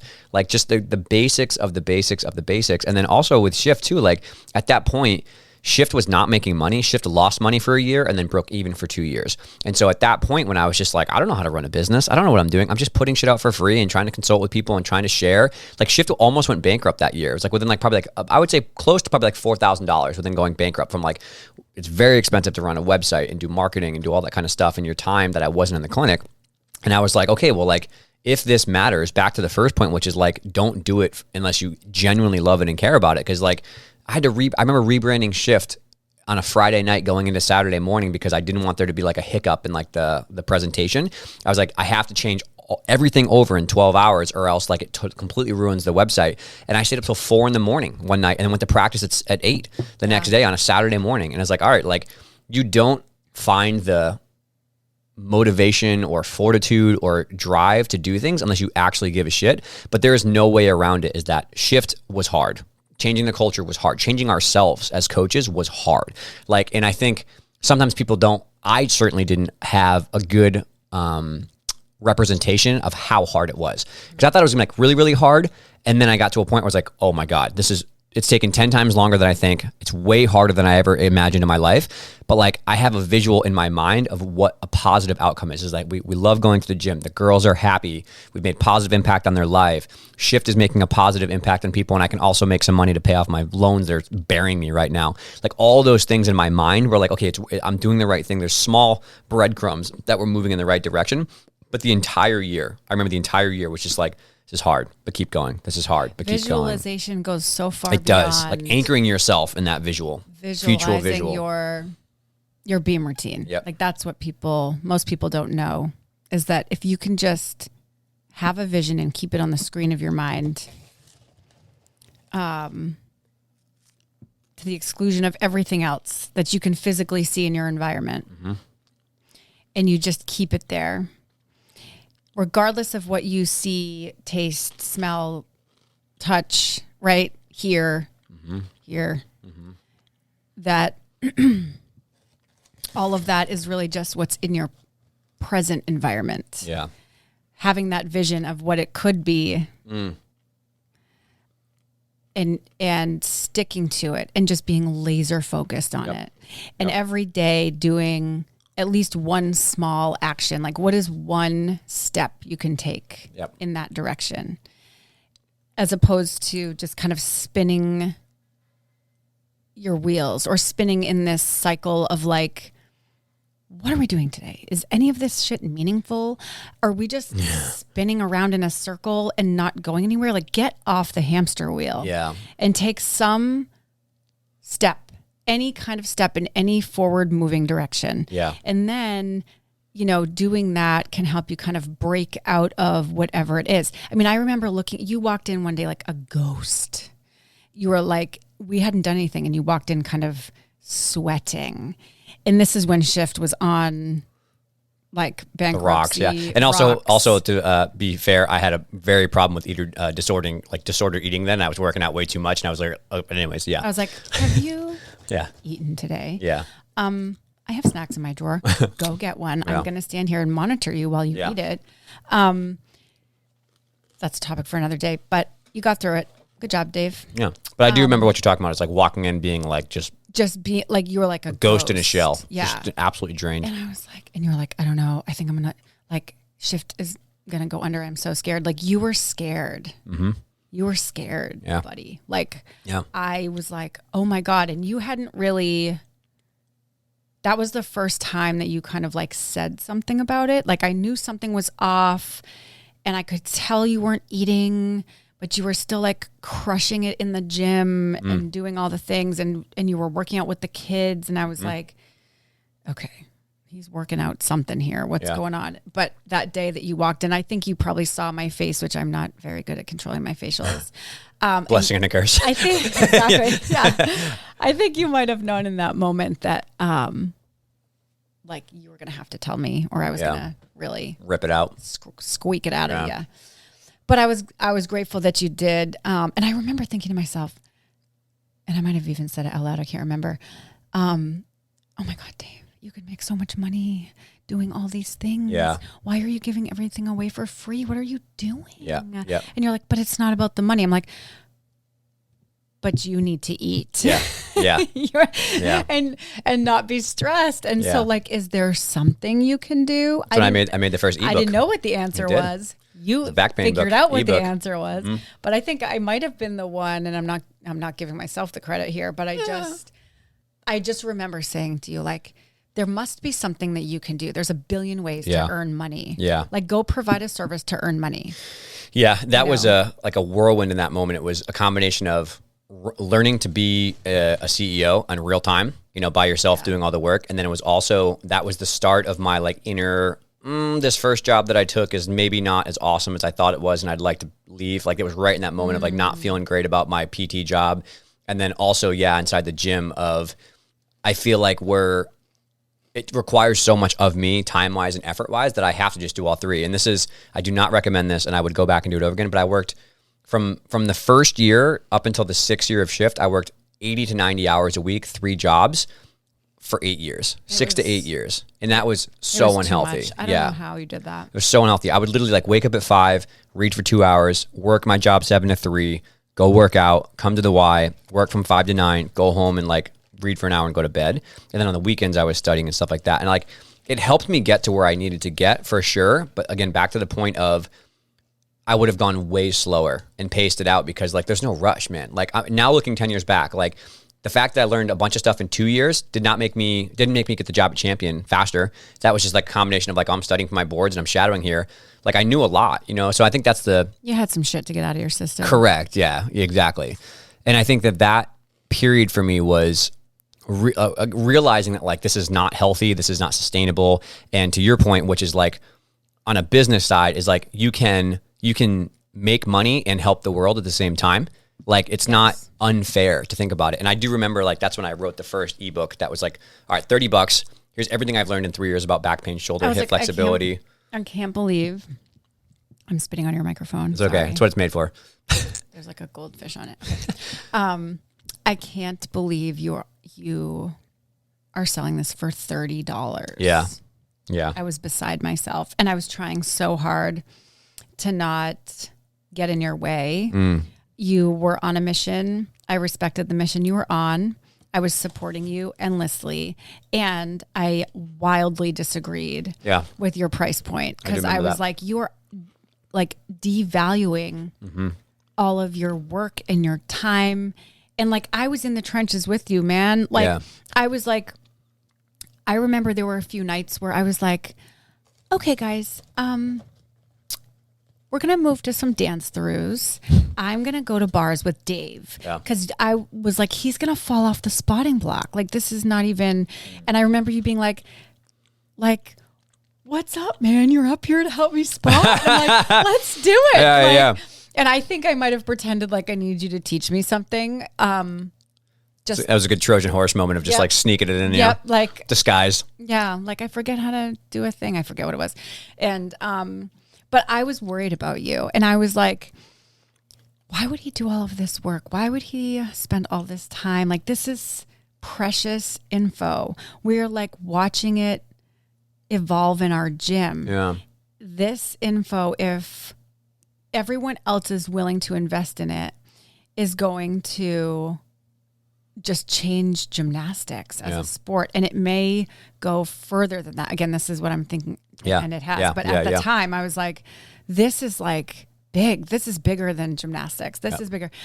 And so, I remember like just kind of trying to gently I don't know. We were all walking on eggshells Nudge. around you because Nudge. you were like It's on the next year will be a fall from grace. Trust me. on the edge. Yeah. You were on the edge. Yeah. So I was trying to step lightly, but I do remember sliding a few comments in there about like how much it's worth and like how much money. Like I will budget for it, and this gym will pay $300 for it. Yeah.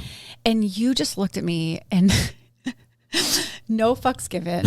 Like you were just like, I don't want it to be that hard for people to access this information. Yeah.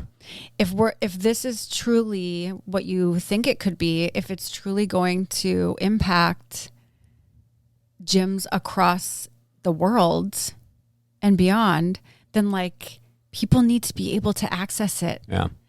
And like, I'm not going to put a financial barrier up there to make it hard. Why? Because I need more money in my bank account. And I was like, okay, I'll shut up now. And the second piece of that, I will stop talking. the second piece of that is that shortly thereafter, a few months later, maybe the end of the year, is like I made the Hero Lab, and I was like, it's gonna be $5. Yep. And then because like as I was like, $5. I think I've been arguing with you about your pricing. as I was since traveling the and stuff beginning like of that, time. people were like, I found from business courses like the recurring revenue model ships are way better for like lifeblood of a business to have some air cover, but also like I thought about all the things that I paid $5 for, and I was like, I pay like $4 for a coffee sometimes, and like $4 for a snack, and I was like, if I was a coach in the middle of Iowa, shout out Iowa, sorry, if like Why Iowa? just because it feels like there's not a lot of people there, like in the middle of nowhere, you know what I mean? I'm trying to think of like a rural like part of America. If I was like in the middle of nowhere, just starting out as a brand new coach, and I was so passionate and so excited, and I just needed access to information, and the only time I get information is once a year at Congress, or if I have to travel and fly somewhere, I would be so discouraged. I'd be so frustrated because like I wouldn't have access to, and there were no podcasts at this time. That was not a big thing. There was no online learning. And I was like, I just would want to have like this like opportunity to inhale information like I did in PT school. Because after that first year of PT school, the medical world is full of courses and DVDs and books and stuff. I could buy everything and learn everything. I was like, this is amazing. I can find out about back pain like in a day. And then I just remember not having that. I was like, if I was a younger coach who literally was on a coaching budget and did not have the money, like could I get away with $30 at a one time and like $5 here and there? I was like, I think I could do that. And I remember like probably like 100 to 200 people signed up for the Hero Lab at like a fixed rate for the entire, it's still $5 now. It was like, if you sign up now, you'll get access to everything I ever put out in the next whatever years, but it's $5. And it was the perfect aha moment of, I actually did take your lesson, which is like, oh, I can make, you know, whatever, what's five times Don't 200. ask me to do math. I don't know. You It's like, me? it was like $1,000 a month. Like, and the website and that stuff, the overhead per month at the time was like $500 a month. I was like, oh, okay, I can bank $500 for the future and also give people a shit ton of lectures. And it just takes me an hour or two to research and put it together and learn how to do a slideshow presentation. And like, that was the first positive momentum point of like, oh, two things can be true at once. You can help the world and also make money. And I feel like that's where the business model evolved to, which is like, okay, there's two ways for this to happen. And then like, it started to like finally bank a lot of positive. And from a lesson I learned, thank you to Gary, is that all the money that I made, I did not spend. Like for the 3 years, I think, from like up until 6 years before we like started hiring people, I didn't spend like any of the money at all besides traveling expenses and like the things that a business needs to run for.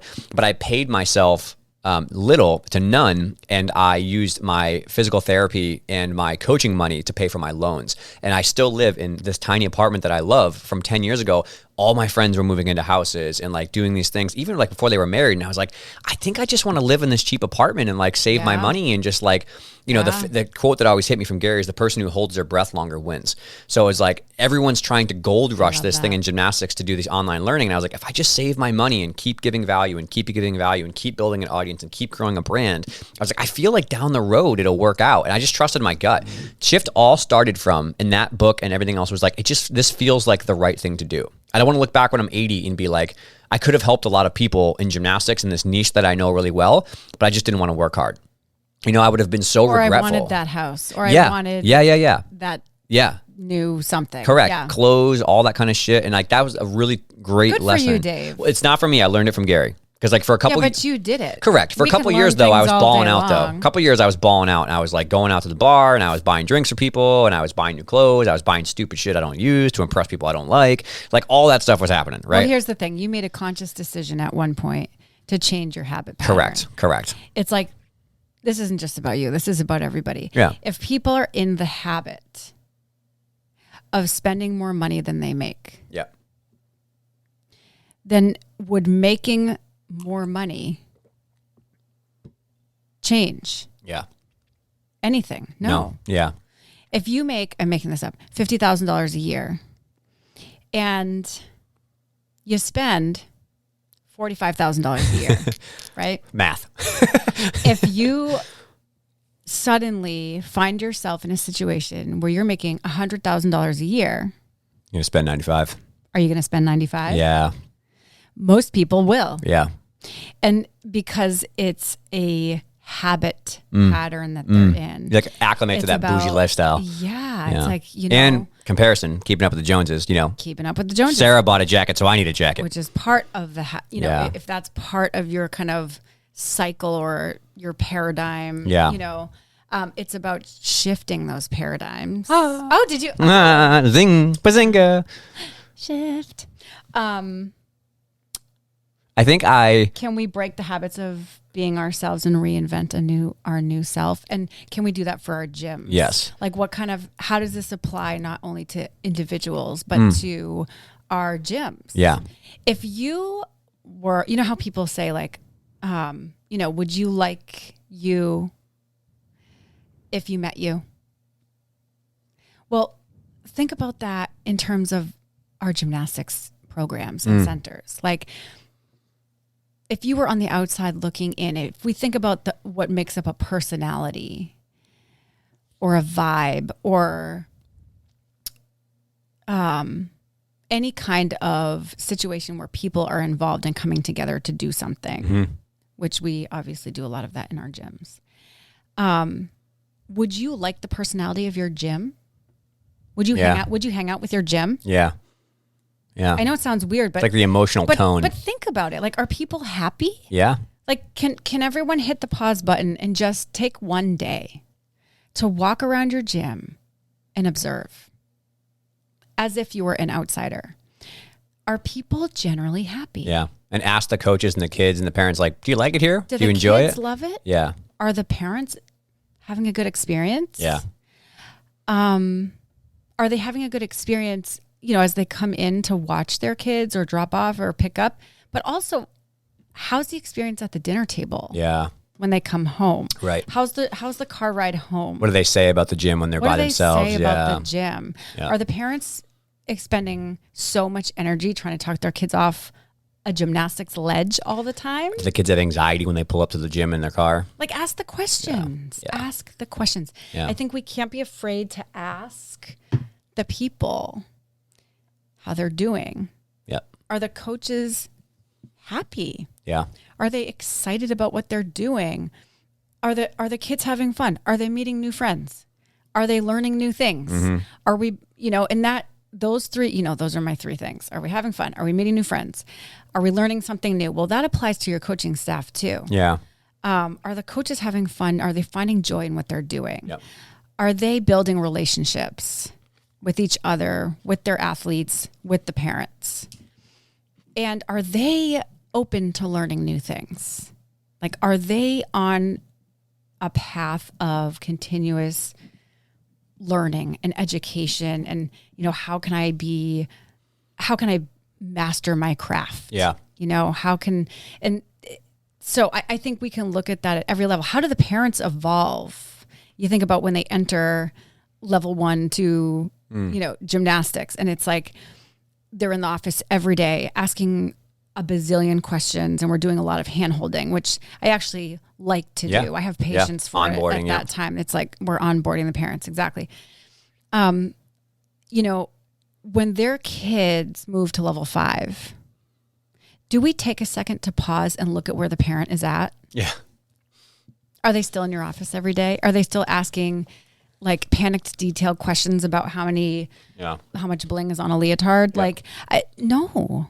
In fact, if you run your program properly, they're probably helping to onboard the next wave of parents that have no idea what they're doing. Yeah. Like, what are your veteran parents doing for your program? Yeah. If the answer is not much or not enough, well, let's get them in on it. Get a little group text going on. Yeah.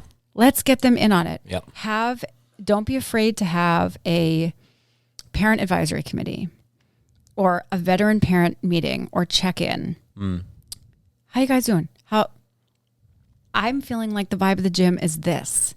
Do you agree? Like, am I just in la la land? I feel like these kids are having a blast. Yeah.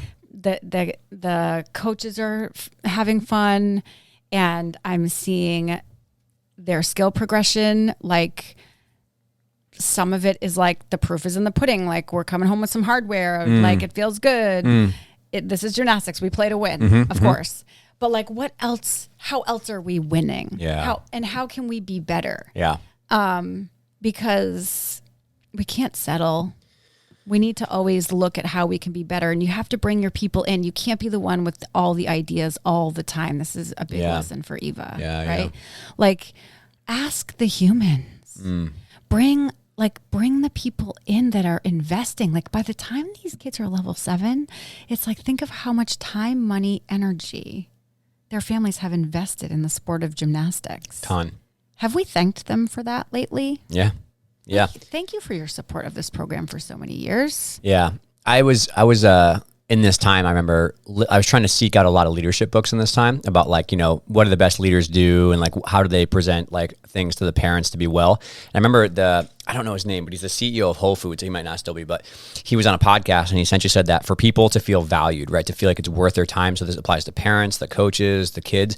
They have to feel like the financial exchange is worth it. So like employees compensated for their time, parents feel as though the money in is invested well, you know, all that kind of stuff. Yep. And then they also have to know that they feel confident in their skill set. Like, coaches don't enjoy the job when they don't feel as though they know what they're doing, right? Like, they don't know how to teach a Yurchenko or a handstand. So it has to be financially worth the exchange. They have to feel confident in what they're doing, and they have to make a difference. He said if those three things are true in someone, they're generally going to stay involved in their job. And I remember at that time, us having some conversations and tweaking around, like, all right, we have to pay coaches when they stay for staff meetings and buy them food, right? Because asking them to stay an hour after on a Friday night is unfair if it's not paid and we don't give them incentive, right? And also that whole angle of, like, this is actually when I met Nick. I remember like meeting Nick because I had some tough pills to swallow that, like, I actually don't know what I'm doing with some of these things, skill-wise, technically wise, and I need someone who's going to help me, like, because I feel it's like an awkward moment, like, how does in PT school too, or in PT, when like you don't know how to help somebody or you don't know how to fix a problem, and it feels really icky. You know what I mean? It's like, oh, I don't like this not knowing, like, and you go to seek out information, back to the point of like choosing to look that up. But then, like, I had to know, and I did feel by this point that what we were doing in the gym, the thousands of hours we were putting in collectively, was making a difference on the kids' lives. It was making a difference on our gym, right? Yeah. And I remember there was a transition of going from tolerating my job to enjoying my job when those things happened, right? And so I felt like that was the majority of it. But unfortunately, that was the year also that Mel and I got a letter from the kids, right? Oh. Yeah, this was 2016? Yeah. So this is 2016, and Shift had started to make money. I had started to become quote unquote famous, maybe you would say, which is a ridiculous thing that I still think about. But people were asking me to fly places and do things. I was going to London with Nick. Like, I felt kind of bougie, you know what I mean? I was like, oh, I'm going to London to talk with Nick, you know? And I remember, like, the PT, I had just gotten my job. Like, I need these 4 Fridays off. Yeah, exactly. Because I'm traveling. Correct. And I was like, we're in the middle of the meet season. Correct. You're killing me. Yeah. But I'm sorry, I interrupted. It's okay. No. You're right. Because that was when I got my job at Champion too. So, like, in the span of a year in 2016, I got what I would argue is my dream job from Mike, Rent, and Lenny, who were like gods to me, right? Yep. And then the girls were starting to do kind of well, right? This was like Becca had moved up, Alex had moved up, Alana was still in the mix. We had like the rock star senior class who had been worked on for 2 or 3 years, and we had this like hot shot young gun crew. Olivia, like keeping them. Olivia and Biddle had come up, and like they were rock stars too. So we had so many kids that were finally doing level 8, like level 9 and level 8 gymnastics, like for real, not like just fudging it. Not like baseline. Exactly. Yeah. So it was like Champion job, and the gym was going well. Shift was making money. I was flying everywhere. And I felt like the man, you know what I mean? I felt like I was like walking on water. And I remember looking back on it, it's horrifically cringe to think about how big my ego was. I remember being at the gym and like not listening to what Jess and Mel thought for drills because I know better and I should do this and blah, blah, blah. And it sucked, but like the girls wrote us a letter to Mel and I essentially saying is that you guys are picking favorites and you think you're awesome, but we feel like you're leaving us behind and practices blow. And I was like, whoa. Like, it was painful to read that, bro. Like, bad. Like, they sat us down like a principal in an office. Yeah. And good for them. It was one of those situations where I think the trust and culture we had built allowed that to happen, which is great. Yeah. And I will say that there was a 50-50 split. There were some things after a conversation that they needed to improve on too. Yeah. Like, I was like, okay, well, like, when you're delusional. Right. Stop that. Example being There when were a I few spend things. when I spend 2 hours making a vault circuit, and then when we go to vault, you guys just like stand in line and talk to And each pick other. your And nose. exactly. Yeah. Like, that doesn't make me feel like I want to, work with the kids that are doing that. I'm going to work with the 2 kids that are standing on the board ready to go. Yeah. And so that was that angle, and they that's agreed not to picking that. favorites, by the way. Correct. That's working with kids who are not ready. begging people to do gymnastics. Correct, exactly. So they understood that, but at the same time, there was a lot of truth and validity into what they said, which is, you guys are like, me in particular, they were like, you're kind of a dick to be around, to be blunt. They were like, I don't want to beat the gym because like you're showing off, you're like trying to talk about yourself, and to looking back on it, my ego was very large because I started to, and you're accurate, which is like I started to let the shiny things of like the money and the traveling and the fame and whatever take me away from the thing that got me there, which was the grassroots of a gym full of kids that we care about and work hard with. And it warped me for sure. And that year was, oh man, that was so brutal because it was me, it was Mel, it was Taylor and Haley as well. It was all the coaches that were there. Mike, all of us just got a brutal dosage of, reality, which was like, it doesn't matter. The kids still like are not enjoying what's happening now. It's become too far gone. And where was Eva? Pregnant? You'd moved up to the gym membership. That's like the gym director. I was pregnant. This was right before I got promoted. Yeah. So got married, got pregnant sooner than I had expected. And so suddenly I'm like having to create a plan for not being on the floor. Right. So I couldn't be like in the mix as much. Right. We had a lot of leadership turnover at that time at the recreational level as well. And I was trying to prepare like a maternity leave plan. We had a couple brutal hires that we thought were going to work out and went did terrible. Not work out. Yeah. Shout out to you for firing quickly. And it was like, I mean, full disclosure, I was like, something that has always mattered to me is like, we don't just hire anybody. Yep. Like we talked about earlier. They have to fit. They have to fit in our culture. They have to fit, or at least I have to see that the potential is there to learn and grow and thrive in our environment. Yeah. At that time, I was pregnant and like just not myself. So I was like, oh, we have all these holes we need to fill. Oh, you want to come work for us? Yeah. Sounds great. Yeah. I was like interviewing, but not paying attention. Listening, but not hearing. Yeah. I was nervous about becoming a mom. Yep. I was nervous about what that meant for my role in the gym because I didn't know that a promotion was coming at this time. I had spent so many years being so physical out there on the floor until 8:30, 9 o'clock at night. And I was just foreseeing like when baby comes, I'm not going to be able to do that anymore. So now what does that mean? What does it mean for the gym? Right. What does it mean for supporting these kids and these coaches and these families? What does it mean for me in my career? Like, oh boy. So I was like kind of suffering in silence and not telling anyone that this is what was going through my head. Yeah.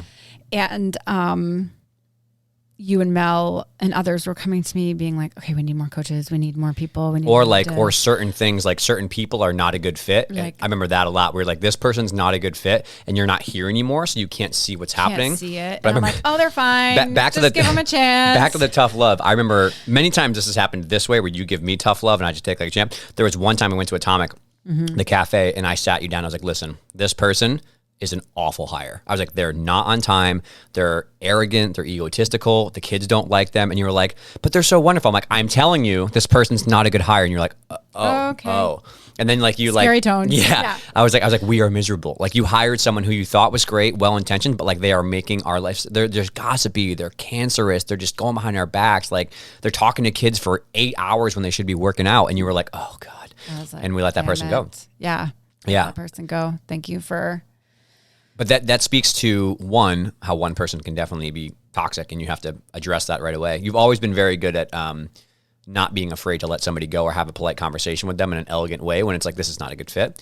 But also that year was what's the word? It was almost like an epicenter of like remodeling the whole thing. And I don't mean the gym, I mean the people. The people. Like, it was a remodeling of humans. The people who were not a good fit were asked to leave, and the people who were staying because they were good people, it was almost like universal, like, we got to figure our shit out. Like, we all had our own things that were eating at us and that were like insecurities down to like personal level stuff. This is when I remember I like, it hit me like a lightning bolt one day, is that the majority of cultural problems are human level problems. And if you're not willing to deal with your own shit and not bring it into the gym, it's not going to work out. And I had like massive insecurities around my personal life and the fact that I was like 29 at the time or 28 at the time, and all my friends were married in a house with kids, and I was still just like little old Dave in an apartment making a business, you know, like coaching gymnastics, like, and I had this huge disparity between what my professional life was and my personal life. Like I thought by like 26 or 27, I'm like, oh, like find a girl, date, married, have a house, I'd run the whole business thing, it'd be great. And none of that happened. Like nothing went according to plan. And so I remember I was bringing that baggage into the gym with me. Yeah, because you were like, I'm above this. Correct. You weren't saying that, to be fair. You weren't saying that. That was my ego. But it was just which is just insecurity. You were bringing in like, I'm above this. I don't really need this. So then it turned into, I don't want to be here anymore. Correct. And then that spiraled into, you know, the kids are being disrespectful and you're not holding them accountable. Yep. And you're coming in and complaining to me in my office about it. But then I'm like, okay, well, what did you say to her? Like, did you send her home? Did you send her to the bleachers? No. Yeah. Like, so then you were like, you were done. You didn't care. Yeah. Like you kind of had a little phase of like apathy. I just didn't want to do it. This is when I started to really dig into like personal development and journaling and stuff and really digging in the weeds and figuring out, Nick helped me a lot with this, is that at the root level, it was insecurity. I was insecure about everything. I was insecure about my perceived intelligence. So I would always go out of my way to make like braggadocious comments about how much I learned or what I did or who I flew to see. And I work with this Olympian, and it just became like a douche contest for myself. You know, I was just like gloating constantly about all the things I was doing because I needed people's approval. And that was like insecurity. But the second cousin to that was that I was addicted to the approval of other people. Totally. I was addicted to external validation, which many of us fall from grace for. Yeah. And that was presenting as this grandiose, egotistical way. And I think that was really hard for me to swallow, realizing like, oh, I'm insecure and I have issues with my personal life that I'm dragging into the gym. And what was happening is that it came to a point of learning that a really unhealthy coping mechanism is what I tend to do wrong, which is like withdrawal or like conflict avoidance. I would purposely avoid conflict with the girls because I didn't want to stir the pot. And if anything had a problem or it was too hard, I would just like clam up and withdraw and avoid it and just go hard. Like I just work.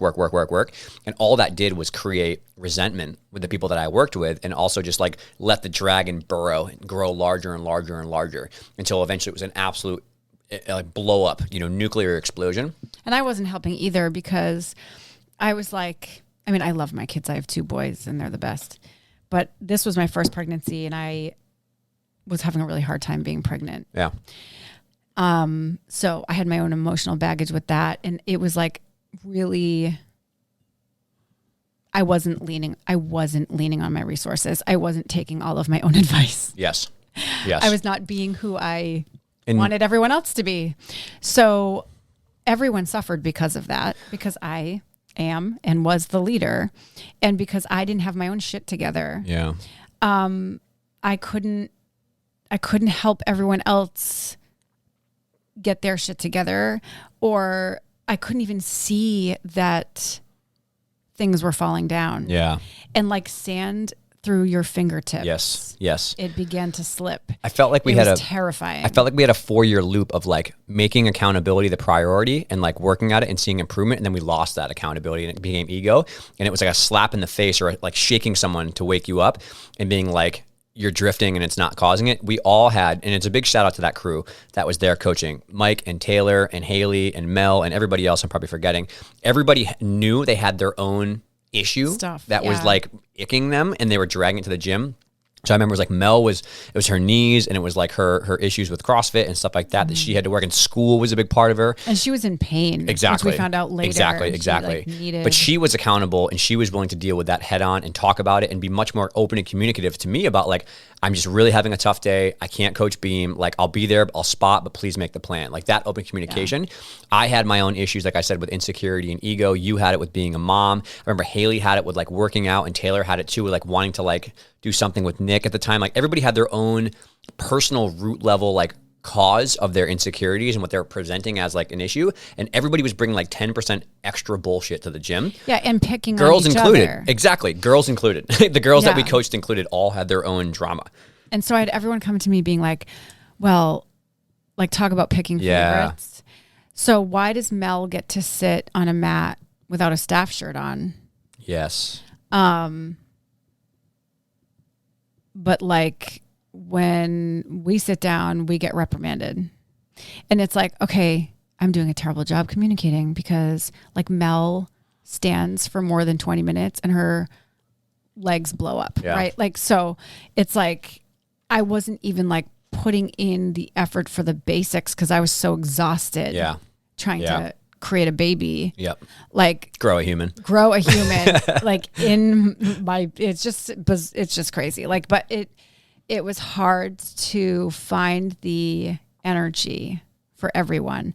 And it made me realize how much energy I put into this. Yes. Because when every ounce of that energy was now being redirected to growing a human. Yeah. And I wasn't used to that. Yeah. And my body was like slowing down, and I couldn't work out the way I wanted to work out. And like the whole you're wrestling internally with that. Transformation of body was a whole other thing. Yeah. And so I was like, but I got bitter. So instead of like, so I just kind of like shut down. I just shut everybody out. I just like ran away. Same. I was like, I'm going to go hide now. And you and Mel like I remember you came just closed the over blinds for in the dinner. office. Yeah. You like showed up for dinner at my house.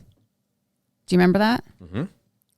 And you guys were, it was an intervention. Let's be real.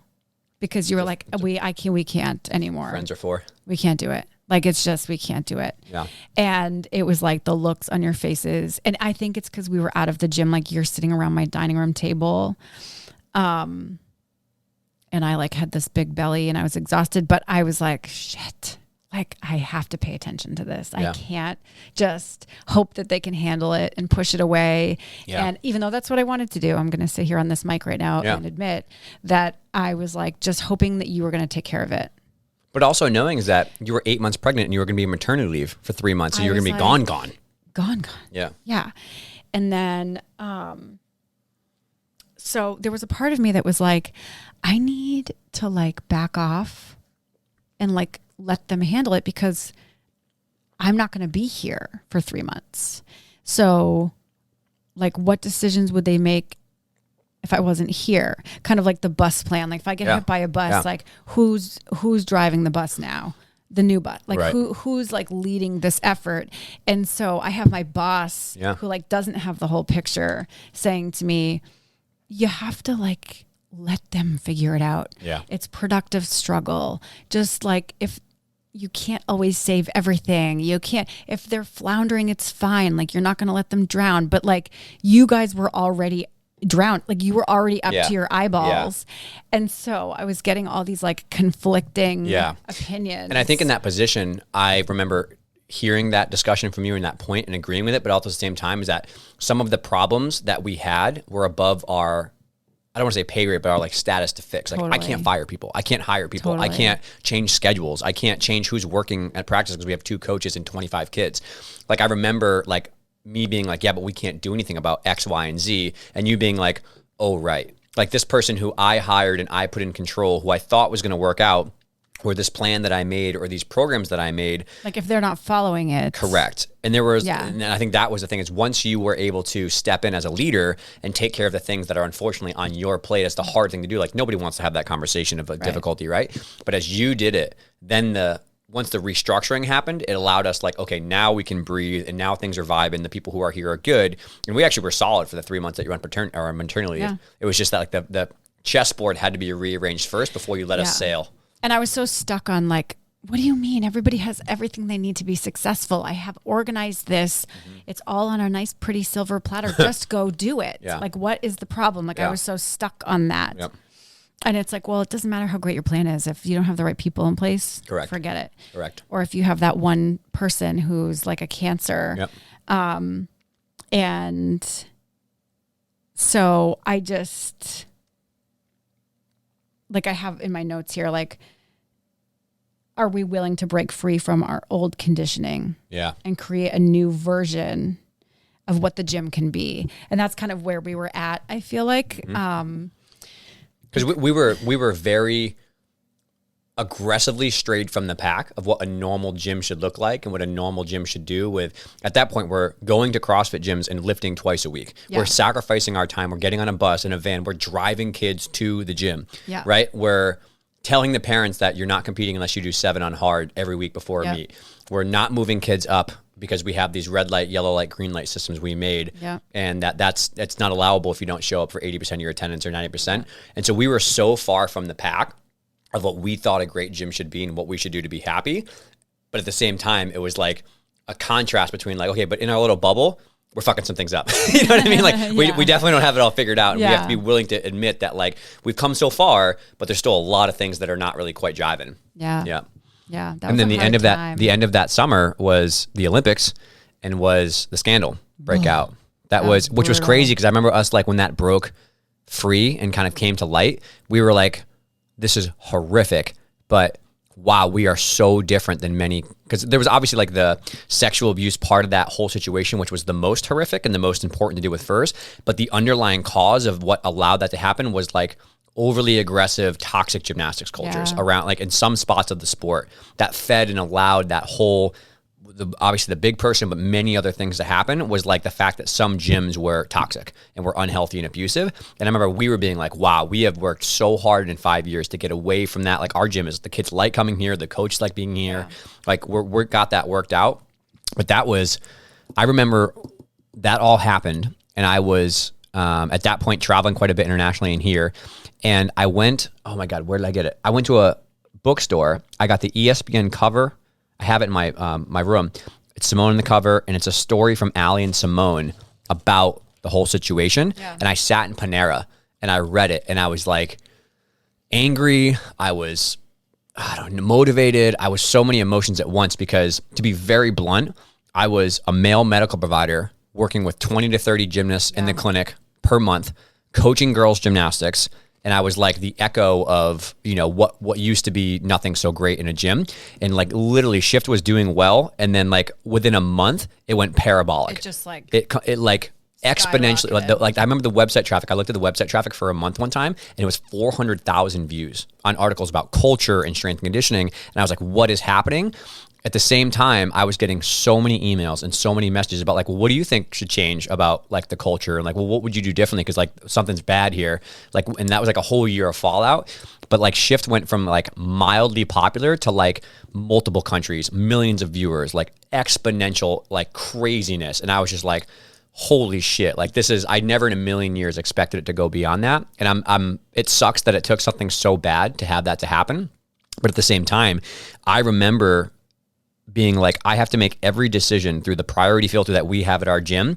And I have to make every choice for the business, about money, about myself, in the lens of what is the right thing to do on a moral compass point of view. And that's where Virtues Over Vices was born. Personally, for me, it was about drinking less and not eating as much junk food and being much more moral with my own personal life so that I could be the person that I felt represented the brand well. But also, I wanted people to meet me in the wild, so to speak, and that I was no different than when I talked on a podcast. I was no different than when somebody just had a beer with me. I wanted to be the same person. But that whirlwind of a year was crazy because at that point, I was working and consulting with national teams around the world and colleges around, like at that point I had probably 30 to 40 consulting colleges, elite teams, all that kind of stuff. And I was in it, man. I was fucking in it. You were like, you had a few I want to quit moments. Definitely. Like, there was a big one there. I don't want to do it anymore. That was a big one. I don't want to be a part of this. That year was the closest I've ever been. I almost shut it down with the money thing when it was like close to that, and then we got that fixed out. And then I almost shut it down again after the year of that whole scandal came out, because it was like it broke right at the Olympics, and then the whole year was just carnage. And I was like, are you kidding me? Everybody needs you right now. Dude, you can't walk away now. It was nonstop like media and yeah. And that was like the one glimmer, because obviously, that hit all of us in our whole community like really hard. Yeah. But the glimmer of hope and that prideful moment was like all the changes that people are now scrambling to change or scrambling to figure out. Yeah. It's already who we are. Yeah. We don't have to try. Right. And we've figured this out. Like we've already figured We can just give you a out. system. Yes. Like this is already what we do. Correct. Now this situation is forcing everyone, thank God. Yeah. But like it was hard for all the gyms around us and around the country. It's like suddenly they're looking for a new approach. They knew this is, if we're going to stay alive, this is how we do it. Yeah. And we have to be willing to look into this. Yeah. It was step outside our comfort zones. The gyms that didn't do that. At the point, it was all teetering on the brink of like this, like gymnastics thing might collapse. Like this might not be, this might be a coffin, like nail in the coffin. Yep. And that, probably like a year after that, it's probably like 2017 now, end of that is I remember, and I'm not going to go through names, stuff like that, but there was a certain person within that scandal who was a medical provider, a male medical provider, and did the most horrendous, heinous things that happened. And I remember that person had sent me clients from the national team and sent me people to work with. And I remember he wrote a textbook chapter in Mike's book, my boss's book, on the shoulder stuff. And I remember reading it and being like, this is it? I was like, this is what you got? Like, this is not great, right? And in that moment, I remember being like, oh man, I was so furious. I was like, this is what good medical care is. This is what high level strength conditioning. I was like, fuck this. I was like, I'm going to show you all what a real solid, like good evidence-based practice is for injuries and for strength conditioning. There was a lot of rage that wrote a lot of content in that beginning.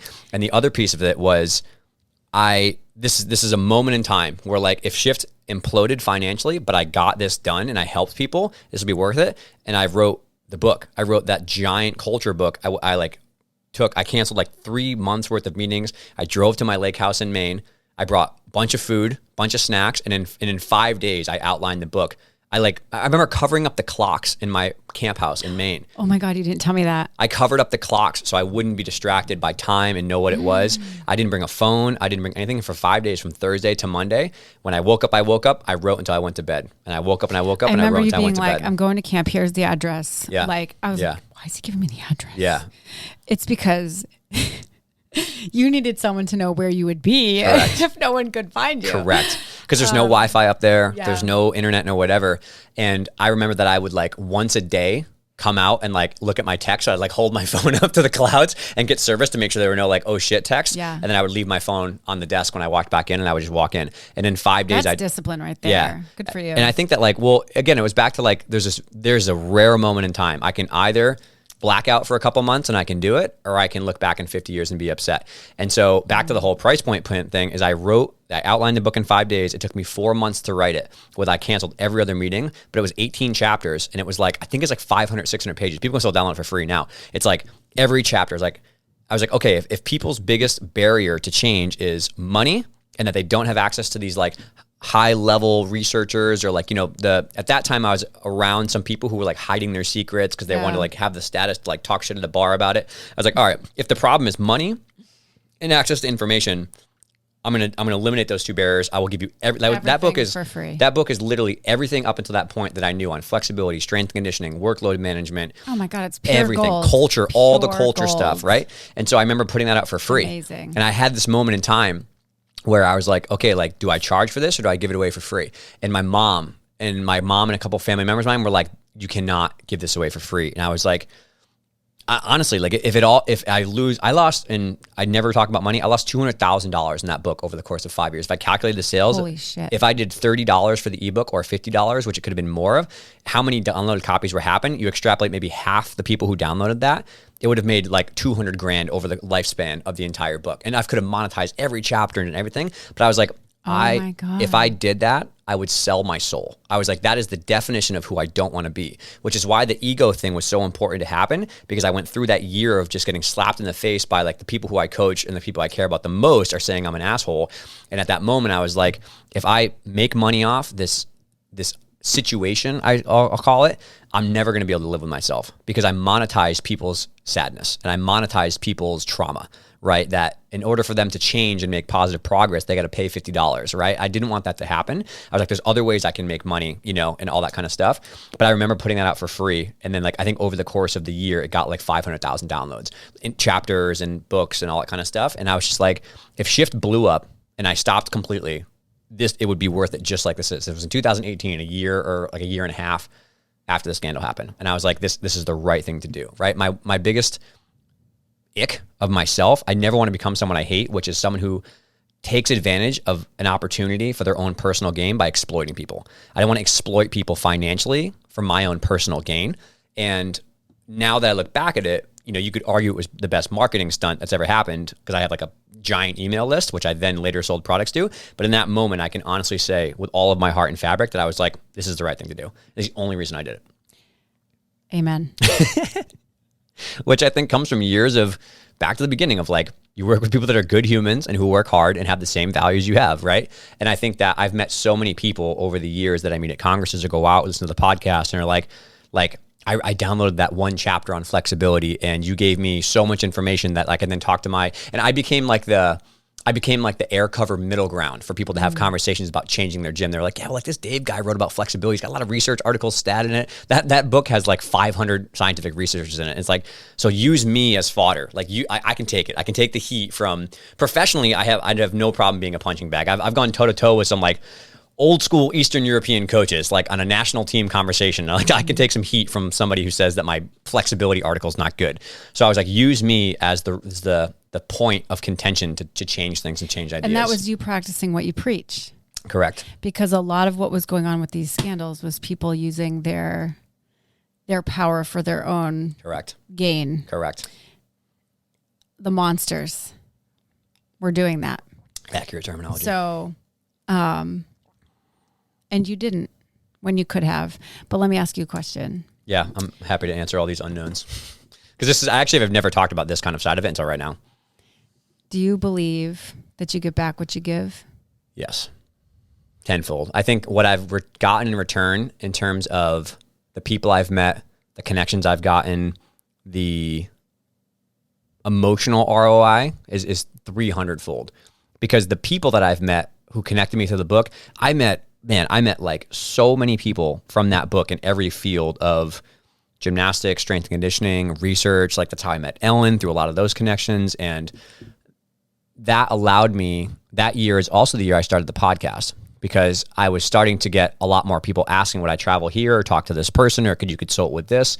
And back to why you hold your breath is I had financially banked enough capital where I could almost just like fall on my sword and not need a lot of extra cash to be able to travel and take weekends off and do whatever. But you were sick of living out of a suitcase. Correct. That did come out later. But the podcast, when I was traveling, I went to Power Monkey Camp and I had the first podcast with Dave and Jake Dalton, Dave Durrani and Jake Dalton. Shout out to Dave, who is a best friend of mine. I love him. But he was like, hey, you should come to camp, and like with Dan, you guys should work together. And that was like adult fitness stuff.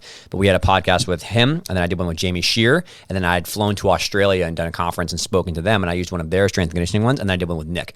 And like those first 4 podcast episodes were just bangers. They were so good. And people were like, oh shit, finally this guy makes a podcast. Like this is what we need. And this is I'm much better at this than typing out a conversation.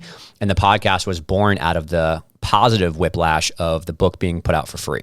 And then you did that individual podcast where it was just you and the mic or the camera, I should say. Mm-hmm. And it started with, how the fuck did we get here? Yeah. Oh my God. That's the Athlete A one. I forgot about that. and like all the hairs stood up, and it was like, I remember that. That was so That epic. was after Athlete A came out, and I watched that and I cried twice in the middle of it. I called you crying. Yeah. I was like, I have nothing. I have no words. I think it's Maddie Larson is the one. I'm really apologize for getting into this detail, but I was kind of blacking out watching it. When she said she intentionally gave herself a concussion on a bathtub to avoid going somewhere.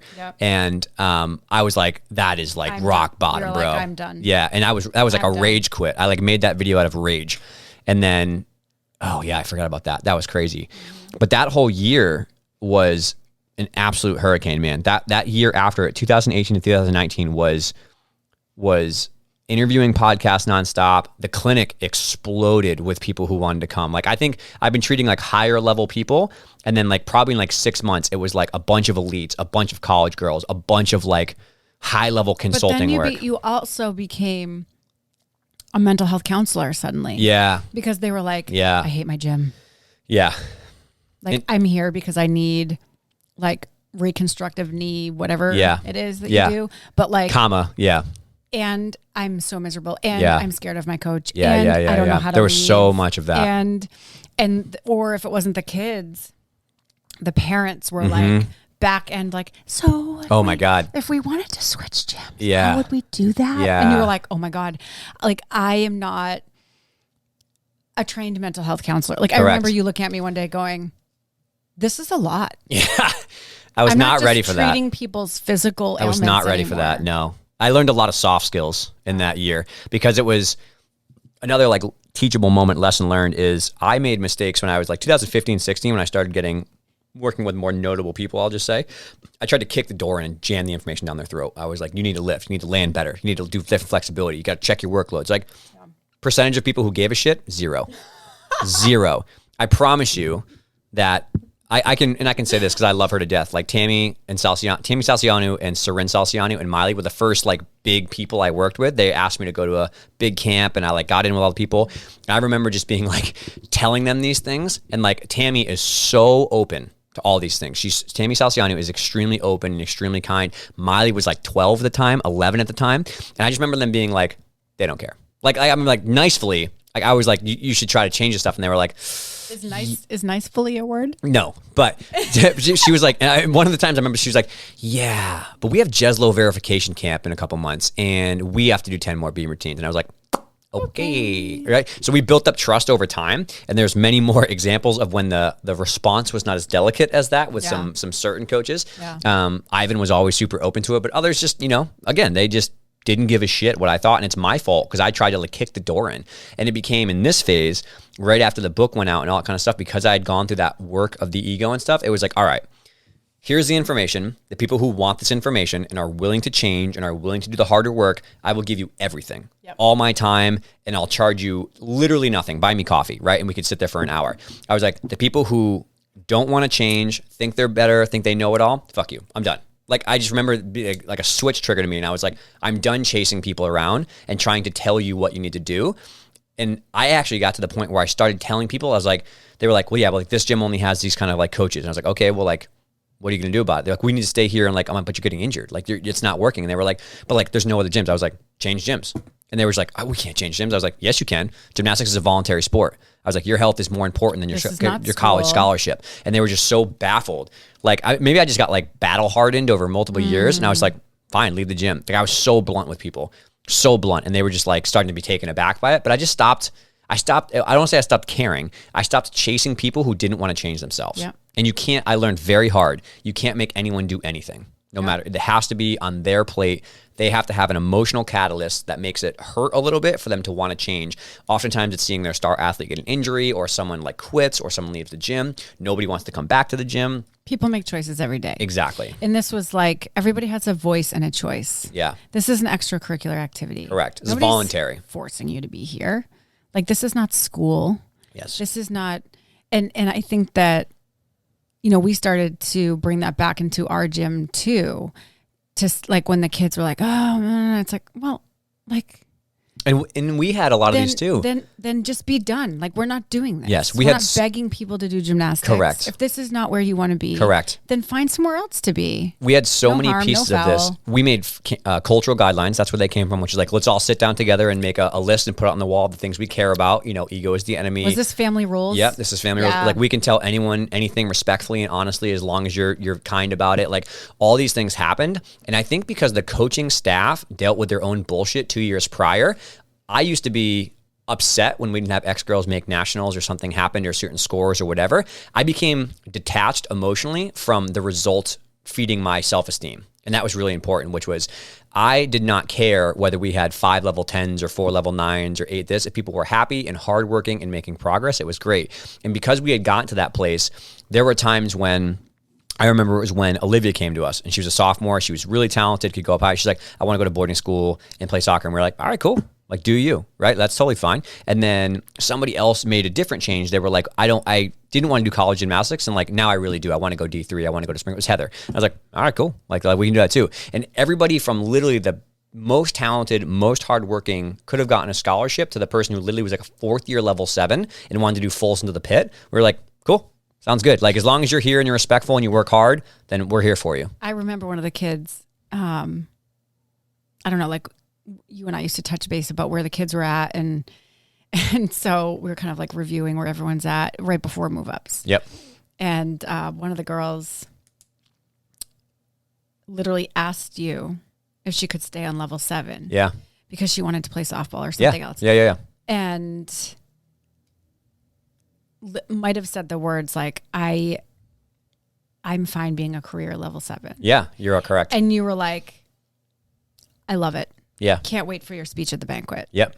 And I was like, we're in a good place. Yeah. You know, and that was also the year that like people started to like, there's some things that unfortunately gymnastics is just very hard. And like Alex, for example, her back was so bad after like multiple years. She was trying everything she could. She was doing it. We were trying, like, there was no harm, no foul. It's just like, this was just brutal, man, on years of it. And she like went to PT with a friend of mine. I was like, go to PT with somebody else. Like, I'll help you too. But like, it's closer. Too close to it. Yeah. Like, it's cheaper. Like, it's totally fine.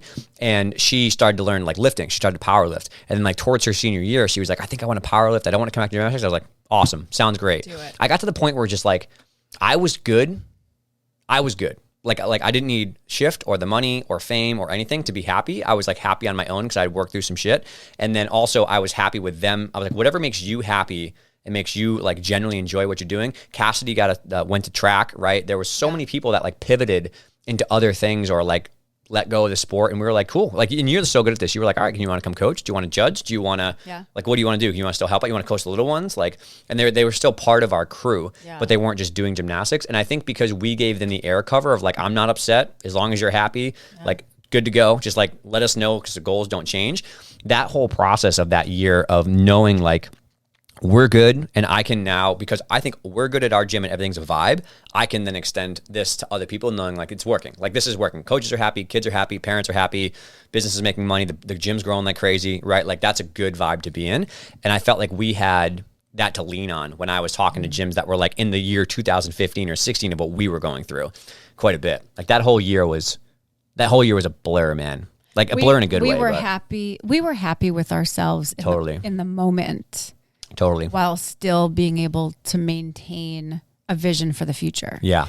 So instead of waiting for that thing to happen or to have that level 10 team or to have that national to make us title happy. For us to finally feel like we're successful and happy, we just got to a place where we're like, we're doing it.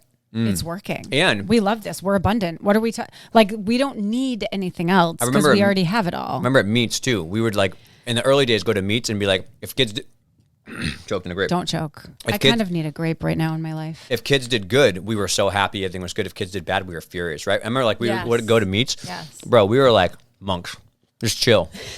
It was like me and Mel and a busy ass me, and you were there like doing something with the kids. Dave the Buddha, just like literally walking around. Dude, I was like, let's just warm up. Let's flip these vaults. Like, it's good. Like, Somebody would have a bad warm up, like, we're just gonna scratch today. Like, you're good. It's not happening. Like, it's just not safe. Somebody else, They're like, you're not mad. We're like, no. And there were times where people were doing like actually like really, really solid skills, like crazy skills, like, and like I was the same, same when like the best person hit their best routine, and I was, when the best person tanked completely, I was finally detached from my self-esteem being like attached to the external things. Yes. And I was so much calmer. I could finally talk to parents and just be like chill. I could finally just enjoy this, like the days and the weeks and not worry about it. And I feel like that, like, because we all did it a little bit, it just like seeped out positively to our entire culture of being able to just being like a vibe. It's way more fun to be there. Yeah. That year also, as things scaled parabolic and as things blew up quite a bit, I realized that very quickly that was when I started to need help. I needed help with shift. So I hired Becky and Taylor, and that like 2018, 2019 came along because the podcast was growing, and like I quickly realized I can't do it all myself. I have this visual of you laying on a resi mat in the middle of one of our invitational meets that we were hosting. Yeah. And you had already like coached your session, and you were there to provide extra support, help set bars, whatever for the little guys.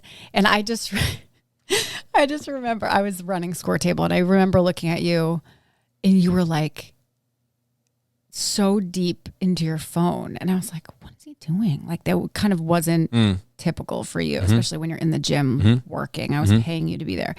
And I think you like probably felt my energy, like felt my eyeball daggers, and you turned around and you were like, I like social media, it's so much. There's so many questions. I can't keep up with all of this. Like I'm really trying so hard in a professional way or in a professional time period to get back to people. Like everyone, because this was still the time when everybody wanted something.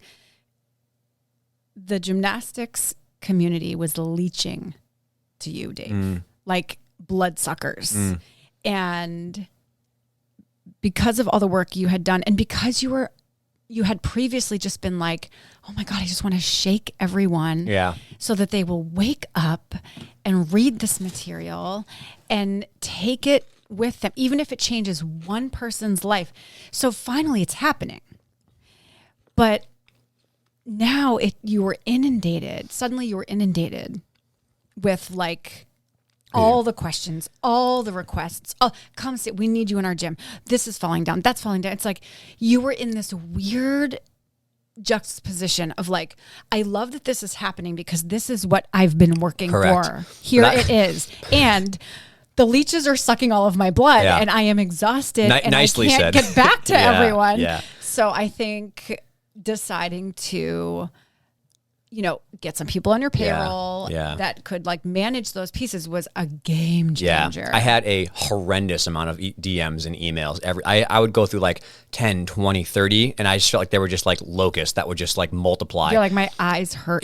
Like I can't. And I like the needing help is in two forms. So like in that, like I would say 2-year span, Becky, Taylor, and Sarah all became hired, and I got an admin to just help with like the day-to-day hand-to-hand combat.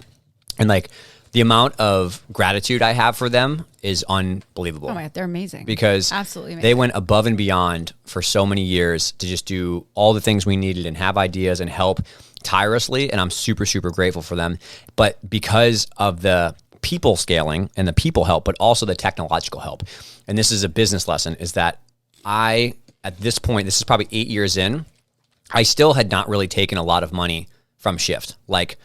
And we had enough saved up where I could just like pay for co-schedule to do social media. I could pay for the podcast automation stuff to help people out. I could pay for Canva to make graphic design faster for the team. I could pay for AI assistant tools, Dropbox AI assistant. And so a lot of the times I think in those peak years of like 19, 20 before the world exploded with COVID, like people were like, how the fuck do you do it all? I'm like, it's not me. It's not me. It's an AI tool that's pumping out these social media messages. Like I write the captions and Becky makes the graphics and Taylor makes the Hero Lab stuff and, does business analytics and Sarah makes the YouTube, and videos. I pre-plan posts exactly like 3 months in advance and schedule them all out, and they hit all my social media platforms at once. Like when you told me that, I was like, oh. Yeah. And in the peak of the podcast, like the year after, the 2 years after, we up until maybe like the year prior where we like toned things down a bit, we were putting out 120 pieces of native content per week across 7 social media platforms: Instagram, Facebook, TikTok, YouTube, newsletter, blog post. And so that was like a product of, again, I had a moment where like, okay, I didn't know anything. I learned the thing. I got to this point. And now I reached this point. I don't know what to do here. I don't know. I've never managed people. I just know how to work myself. Like I had to learn trial by fire of like, how do you interview people? How to lead how others. do you find tools? How do you social media schedule? How do you market? How do you, invest in a budget for these types of things? How do you make automated cash flow? Like all that kind of stuff. Management and leadership are Correct. two very different things. Correct. And I had to become a different skill set of ninja, it's a business point of view, but which is great. And it was fantastic. But that whole year, the lesson that I learned the most was like delegation and trusting people and, scaling and doing well, which now, we'll talk about the end, has like shrunk down to just me being in a cocoon again and taking time for myself and kind of just being a one-man show. But that whole year was exponential growth and required exponential help. Wait, you know what I are mean? we allowed to talk about that? At the end. Yeah, we will. Okay. That'll be the last lesson. 2020 then comes COVID. So yeah, that was the spring of 2020 and the world shut down and we were all home.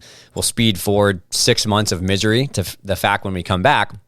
And now I'm actually at the point where I can't do it all. I can't run shift at this crazy level it is. I can't also have the clinic that's super busy, and I also can't coach. Right. And it's becoming too much for me to survive. And I started to have the internal feelings of like, COVID was awful for so many reasons. But one thing, a silver lining, is it like forced me to come to a break, halt, stop on everything that I was doing and evaluate, okay, what am I doing with my time? And at this point I was starting to really hit like personal life problems in terms of like emotional problems, mental health problem, like a lot of depression, a lot of anxiety, because I was 31 and was trying to manage a business, trying to do it all, but also my personal life had not worked out exactly the way I had thought. So that I was like really starting to come to grips with some like really rough, I got clinically diagnosed with depression there in that year. During the pandemic, I found a podcast, Tom Bilyeu and Dr. Brooks. I bought Dr. Brooks's book. Dr. Brooks's book convinced me to go to therapy, and I started going to therapy in the pandemic, which was elite changing for my mental health and happiness. I started to really uncover the rocks. But in those multiple therapy sessions, my therapist, Henry, was like, do you think maybe part of this is burnout from work and you don't have enough time to like do personal life stuff and like you can't do 3 things and manage that? And of course, at the moment, it was like extremely triggering. But then you get like a month past that and you're like, you know what? Yeah. I think I got to make a hard choice. And in that moment, though, I remember there was nobody who could coach because I have a flexible schedule with work. And so I was like, I'm going to commit to and at we least. had just reopened. Correct. I was I can't do it without you. And I was like, I'm going to commit to 1 more year. And I told you this, I was like, at the end of the year, I'm going to step away and just do shift and PT. But I was honestly grateful for that because I was like, not blindsided in like a day. Yeah. But I also knew, what was going on and everything that was happening. And it was time for you to move on. Yeah. But of course, I knew that day was going to come. It was a hard time for everybody, of course. And I was just really grateful that you were willing to stay to help us like reopen and get back on track and reintegrate the kids. Because we were phasing them back in groups of 10, 14 feet away from each other, disinfecting and sanitizing between each rotation. Cleaning like, buckets with their own carry the laundry bag. It's insane to think about. Wild to think. Insane. I know everybody was doing some version of that in their businesses. We did it in ours and couldn't have done it without you, man.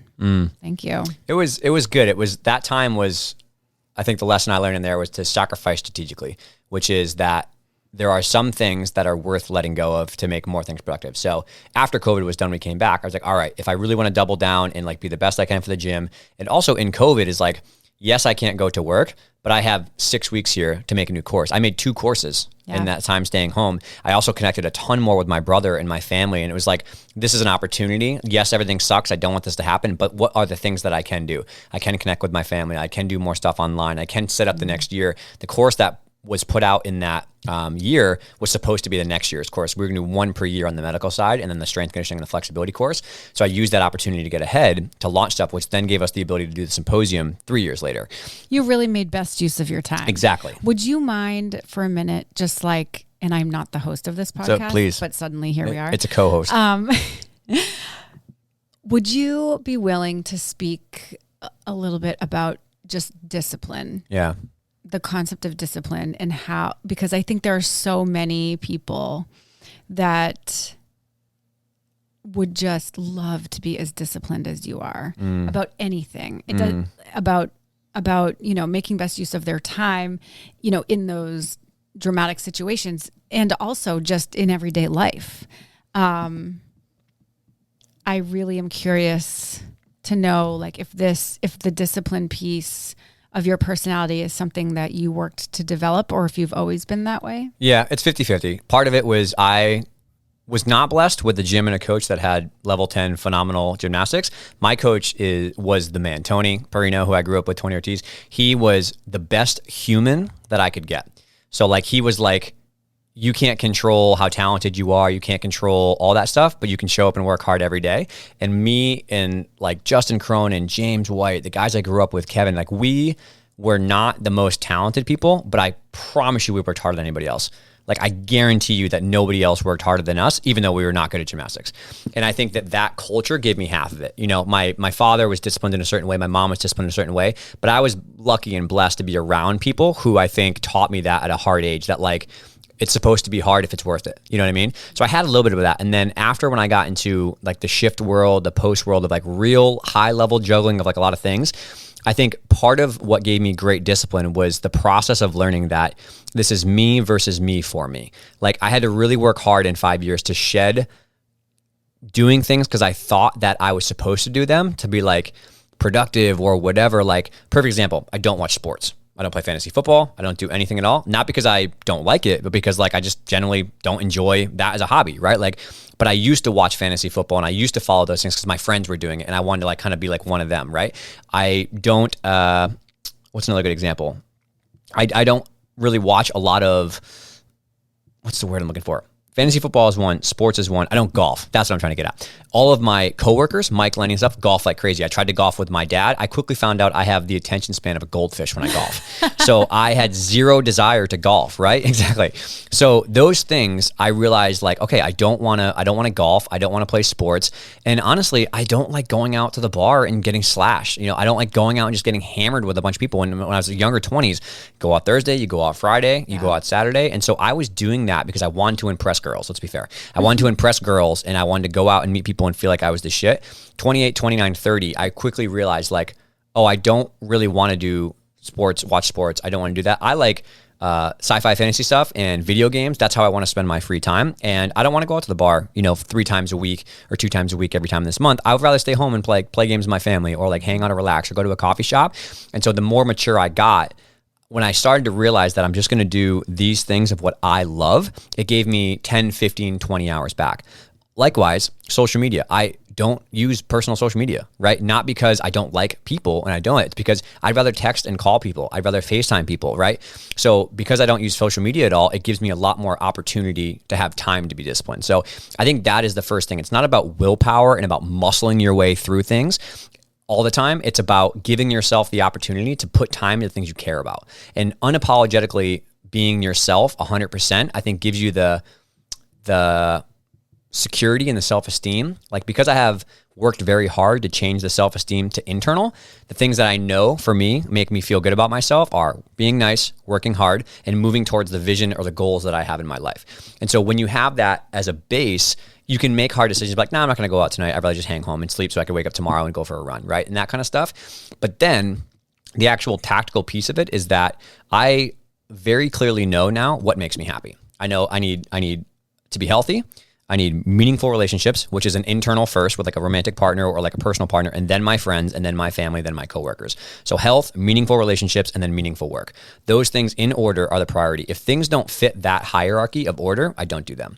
And so I've said no to a lot of things, not because I'm above them, but because it doesn't fit what I know makes me happy. coming to that like self-awareness piece of it. So then now I have 10 to 15 more hours per week where I can put into something that I care about. And then I also know what matters for my life. And I only slot things in that which matter, right? So for health, I have to work out 4 days per week. I have to eat well and meal prep. I have to sleep enough. I have to drink enough water. I actually need to have boundaries, and I need to have hobbies that I love for my mental health. And I know that now, so I plan those things in my schedule. And then it's like, all right, what's work? I got to go to Champion. I got to maintenance care on shift. And then I also want to learn some other things about new topics. So that has some spots in it too. And then my family and my friends are like a hard boundary on the weekends. Like now I just don't work on the weekends because I want to spend time with them. That's very important. And I just try to slot those things every single day, right? And if it matters to you, you'll be willing to go through the discomfort of doing it. If it doesn't matter to you and you're bullshitting people and you're bullshitting yourself that you think it's going to matter, you will not wake up at 5:30. Like I woke up this morning, I was like, all right, I have X amount of things to do. I'm going to wake up at 5:30, cold shower. I'm going to go for a run. I'm going to get coffee. I'm going to prep for the podcast. I'm going to do the podcast. Then I got to do my laundry. Then I'm going to come home, have a meeting. And then at 5 o'clock, I'm done. Family and friends. I'm going to hang out and relax. But Monday through Friday, I took some time, Billy. It was from Monday to Friday. I try to be working or working out. And then on the weekends, let it ride. That's awesome. It sounds like it starts with self-discovery. It is. It's self-awareness for sure. Self-awareness, discovering what you love. Yep. And then unapologetically doing those things. Right. Not comparing to other people. Right. Because all my friends are married with houses and kids right now. I love them to death, but that's just not how my life is rolled out. I can be upset about it and whine about it, or I can continue to chase the things that I care about. Yeah. And as you find those things that you care about, and then you discover, okay, if I were to continue with these things, yeah, whether it be video games or trading cards or whatever, how can I slot those things in? And then what things are no longer serving me that I can let go of. Correct. Because people love to say, there's not enough time in the day. Well, there is enough time in the day. Yeah. What can you replace? Yes. That's no longer serving you with something that you love and brings you joy, that's going to actually fill your cup and give you more energy. After the pandemic, the year after the pandemic, and it was like 2020, 21, I would say, when I was like peak therapy, peak figuring this out, I spent a lot of time getting a crystal clear vision of how to build a life I love. Right. Everything I do, and this is back to money. My dad taught me this. Money is a tool to build a life you love. Yeah. Period. It's not a power thing. It's not a status thing. And it's just paper with ink on it. Exactly. I started to think about, that's actually a very good thing to hear you say, given conversations we had before around money. So I'm proud of you for saying that. I started to crystallize when I was like 31 about like, okay, what is a life that I love? Like my life that I love is sitting by campfires with my best friends playing board games and going to the lake house and having a job that I love to help people and being financially not loaded, but like like I feel comfortable and autonomous with my time. So if I have my health, I have my time, and I'm financially like can enjoy a life I love and a bunch of hobbies and people I love, I don't need anything else. So every choice that I make is only moving towards that needle, about getting to the point where like, can I go to the lake house and sit by the fire? Can I, do things on my own and take a day off and go visit my mom? Like, do I have that ability? And if it serves that, I do it. And if it doesn't serve that, I don't do it anymore. So what do you do when your body and brain want to slip back into old habit patterns? Yes. And so I think there's two divisions of this. There's one is when sometimes for really motivated, driven people like yourself and I think the harder thing is to not work out. Sometimes when you're dead, the harder thing is to sleep in when you're, wanting to get up and feel guilty. Like I still feel guilty if I don't wake up at 5:30 or 6 and get going, because like it's hard to decondition that from gymnastics. Mm-hmm. So there's the healthy angle to this, which is you actually need a break. You need 2 days off to shut your phone off and enjoy something. You need to spend guilt-free $500 on video games or trading cards or a trip or a dinner because you budgeted for that. Like it's hard for me to sometimes like do the fun things and enjoy that. Mm-hmm. But if you listen to your body and those things fill your cup back up, you have to be able to do those things guilt-free if you plan for them. That's the healthy side. The unhealthy side is when there's something that has triggered, and this is true for me, the times when I slide back into either spending too much money on things I don't care about, or eating a bunch of junk foods, or skipping my workouts, or working too much, it's almost always that something has triggered my insecurities, like my deepest insecurities, like which I have stared eye to eye with my demons. I know exactly what trips my insecurities hardcore, right? It always comes down to you've already identified correct. Those things, so when they pop up, you know that exactly what's happening. Exactly. I'm much more of aware of like, okay, I'm getting triggered by something, or like something's bothering me. So I have like just a relentless unrelenting standard for like myself of what I want. And if it doesn't meet those standards, like I fall apart. Like I think I told you this, I ran a marathon once and I like got done. I was like, all right, cool. Like that was good. You know, like good job. You did the bare minimum.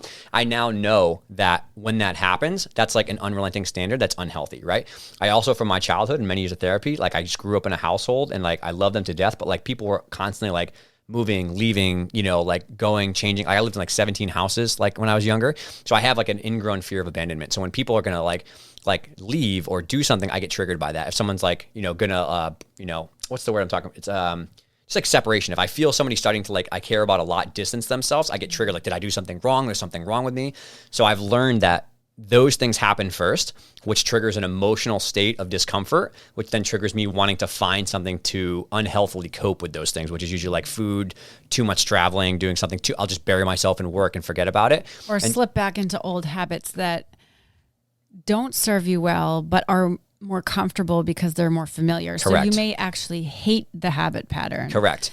This happens to me daily. Yep. But like I don't want to be that. Correct. I don't want to be doing that. Correct. But it's more comfortable because it's where I've always been. Yeah. And it's like stepping into the unknown. Yeah. Is scary. And the perfect example to coaching is when I was having this happen in real time 10 years ago or 5 years ago, it was like, I'm too busy. I'm too spread too thin. My hours, I'm in traffic driving from work to the gym and I'm upset that I didn't get this thing done. I come into the gym with a frustration of my personal life, but I snap at one of the girls because I didn't sleep enough last night and I'm working too much and something's going wrong with like someone I'm dating or whatever. And that anger is coming out on them. Now, if those things happen, I realize like when the angle starts to bubble up and I want to yell, I'm like, what's going on here? Like there's something here. And I oftentimes need like, everyone has their own way to cope with this or to figure this out. Some people it's therapy. Some people it's been you a lot, like talking through stuff with you. Sometimes if I just like go to a coffee shop and have a journal and just like really dig into some music, but like, all right, what is wrong here? What is the root level of my problem? And I find that, and it's really uncomfortable. I oftentimes reward myself with something like, you know, it's like a gift to myself for like doing the work. And then it's like, okay, what is the step I can take right now to fix this? Like, what's the 1% thing I can do? I can call this person. I can text this person and say there's a problem. I can remove some of the things that I can take a day off from work if I'm too stressed. And then it's like, okay, what can I do like in the next 3 days, then the next 3 weeks, the next 3 months to build up a plan of like, how can we amend this problem for sure? So every time I want to slide back into habits like that, it's almost always triggered by one of the things that I'm emotionally the most sensitive about. And interestingly enough, I don't know if this is just the way I was growing up, but like it has never been anything with business. It's so crazy. Like the money and the attention for shift doesn't bother me at all. Like I can talk to, I remember this happening in the pandemic or just after. I remember thinking about like, okay, I can go in front of 3,000 people with Nick at GymCon, not look at my notes and completely bullshit it. Like I know what I'm talking about, but I'm just like freelancing up there. Like I'm just like completely umming and it's on. It's not bullshitting. It's just that it's flowing. Yeah, and like I like in the nicest, you know your stuff. Yeah, like, the nicest way notes. possible though for the people on the other side listening is like I love you all, but I don't give a shit if you think I'm an idiot. Like I really like I don't hear the cheers. I don't hear the boos. If someone thinks that I'm like the most amazing person in the world, I'm like, all right, cool. If someone says I'm a piece of shit and I have no idea what I'm talking about, I'm like, all right, cool. You know, like the business stuff doesn't hit me that much. Yeah. But I remember like 3,000 people. So easy to talk to, no problem at all. But a one-on-one conversation with my mom about her mental health, or my dad about his physical health, or my brother about his lifestyle melts me. It like completely imploded me back in the day. So I had to realize that it's context specific. There's certain things in my life that are deeply uncomfortable and I have to work hard at them. There's other things in the same context where it just doesn't hit me for some reason. And I don't find, and I'm very aware of that now. Doesn't hit the same button. Correct. And when I know one of the hard conversations or the hard situations is coming up, I prep myself like weeks in advance about like, okay, like how am I going to plan this out? And immediately after the conversation, like I'm going to clear my schedule. So I have 3 hours to just like chill and like go to a coffee shop, go for a run, like get this out a little bit. I plan these things now in advance to know that like, okay, I need to know what's coming and I have to have a clear set of healthy coping mechanisms, an off ramp to deal with these things that are positive in a good way. It's the self-awareness, self-discovery, facing the demons so that you can identify the demons when they pop up. Mm-hmm. When they do pop up, then it's hitting that pause button. Mm-hmm. It's the moment of pause. Yeah. What do I need to do right now? Turn to the journal, turn to the friend, yes. Turn to the whatever, you know, your list. You told me this. It's a network of people you lean on. Go-tos. Yeah. Like what's on your self-care list? Correct. I'm a big yeah. go back to your self-care list. My therapist says pampering yourself. Yeah, same thing. Yeah. But it's easy to forget how to take care of yourself when you're at the bottom of the well. Correct. Or when something's popping up. So it's like, identify what's on your self-care list before you get to that point. Yeah. So that when you get there, you can refer back to it and remind yourself, like stick it on your mirror, do whatever you need to do so that, you know, it's a visual. And then actually taking the action step. Yes. Yes. Because we can talk about it all day long. And in some ways that's helpful. And that might be, you know, the step that precedes taking action. Correct. So that you can kind of like organize it Yep. and have someone else help you Yep. figure out what the step looks like. But then you have to actually take the frickin' step. Correct. And I think that's where people get stuck. You could do a whole podcast on this, Dave. This is what everybody needs. Yeah. Because you think about how this applies to gymnastics. Mm-hmm. What habit patterns are we stuck in the world of gymnastics? How do we truly evolve? Everybody has a lot of opinions about, you know, USA Gymnastics and where we're at and what's happening and are we truly evolving and is there enough being done? And I think there's a lot being done. It's never going to be fast enough for people, of course. Yeah. But like, yes, there are surface like house cleaning. We needed to do some house cleaning. Like I think we're doing a good job. But like if we just look at how we can take responsibility in our own gyms, in our own spaces, with our own gymnasts, with our own coaches and directors and leaders and parents, like what are the small action steps that we can take? And like, and it's not going to be comfortable. How do we step outside of what we've always known, those kind of like preconditioned pieces and responses that are just a part of who we are as a gymnastics community? Like, how do we break free from that to start anew? I think the most important first step is to be overly communicative with the right people based on the context around the issue and lean into discomfort. Like that is the hardest thing. Perfect example. Me and Alana, love her to death, but there was a time in Alana's life when she was like the spiciest teenager in the entire world. And I would see it boiling up. She would flip out. I would clam up and I would walk away and I would just avoid, like there was that moment of inflection. Like I should talk to her about this. I should follow her over to like the bleachers and like sit down with her and have this hard conversation. But I would lean away because I avoided discomfort. You can make that analogous to your personal life issue that is with your partner or your spouse that you know is a problem, but you don't want to dig up the things because you're scared if you bring it up, they're going to get mad, they're going to leave you. Like you dramatize that like crazy. Like in that moment, you have to find a skill set and a way to lean into that and have that conversation. And then professionally and business-wise, like whether it's like money or products or whatever, like you have to be willing to talk about really hard things.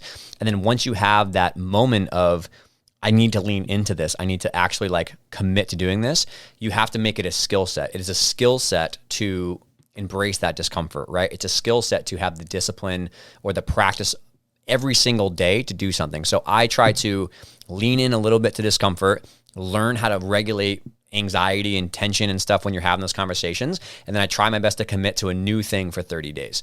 So I'm like, okay, every time somebody brings up an awkward conversation and I don't want to talk about it, I'm going to at least lean in and try to like talk to them right then or send them a text after or like give them a call after and like have healthy ways to cope with that discomfort. And sometimes that's a conversation with yourself, which is like everybody listening to this podcast knows there's probably one or two things in your daily life that are not great habits you do that you probably should work on that you are doing because you're trying to escape or numb yourself a bit. We all have these problems. So in that moment of inflection, when it's like, all right, I am frustrated with my schedule and how much I'm working and I'm not getting paid enough and I kind of have to deal with that. I'm just going to scroll my phone. I'm just going to rip TikTok for an hour instead. Yeah. In that moment, you have to just make a choice to lean into like, let's bust the journal out. Let's figure out like, okay, why am I upset about this? And then commit to trying to do that every time that discomfort or that dissonance moments comes up for a month. Just try to commit to doing it over and over and over. And it's a skill set. I had that problem with like internal dialogue and like shitting on myself with unrelenting standards and perfectionism. I had it with working out too much. I was like inhaling workouts and just crushing myself because I was like insecure about the way that I looked. I had it with food, about not being able to not eat, you know, well, like going out and having a couple beers and junk food with my friends. I had so much anxiety over that because I was like, I got to look a certain way to meet a girl who's cute, to like, you know, marry her, blah, blah, blah, because she's going to care about what I look like. I used to freak out about that when I was 20. But like those moments of working on it are important. And the second piece, not to make it long-winded, is you have to have a network of people you trust to lean on for certain areas that you know they care about you as a human and not the thing, right? So I have a network of people that, based on the context of the situation, the problem I'm dealing with, I go to for stuff. So Mike and Lenny, when it's business stuff, when it's online stuff, when it's PT stuff, I have every 2 years, I have a long sit down with Mike and just ask him for his advice, stuff like that. You, in my personal life, I like lean on all the time for things that I need that are like non-shift, non-work related, that are like human level things. My family is different. Nick and Dan is like a male thing, like a male mental health thing. I lean on them for that. So I have all these people around me that I'm like, I'm back to learning to ask for help. I know that if I'm triggered by something or I have an insecurity or something, my go-to is to clam up. I had to learn to lean into that discomfort and ask people for help and ask, hey, can I get you, you know, how often have I been like, can we have coffee, you know, in a couple of weeks? Like, I just need to catch up with you and talk. And it's just like you patiently just sitting there, just let me just vomit out my problems for an hour and you helping me through that and vice versa. And I think I've tried to work really hard of why meaningful relationships are so important to me. Is like, I want to be that for somebody else when they need it, but I also want to have that available because it's a very potent antidote for my mental health and my stress levels. And I need that, you know, I need that to lean on a bit. And you've figured out who to lean on for what. Correct. You're not leaning on everyone for everything. Yeah. And that's important too. Yeah. And sometimes it's a therapist, right? Who's a neutral observer. It has nothing to do with my life. Yeah. Yeah. Sometimes you need that too. Someone who doesn't have an opinion about what you're doing. And is a trained professional. Yeah. Yeah.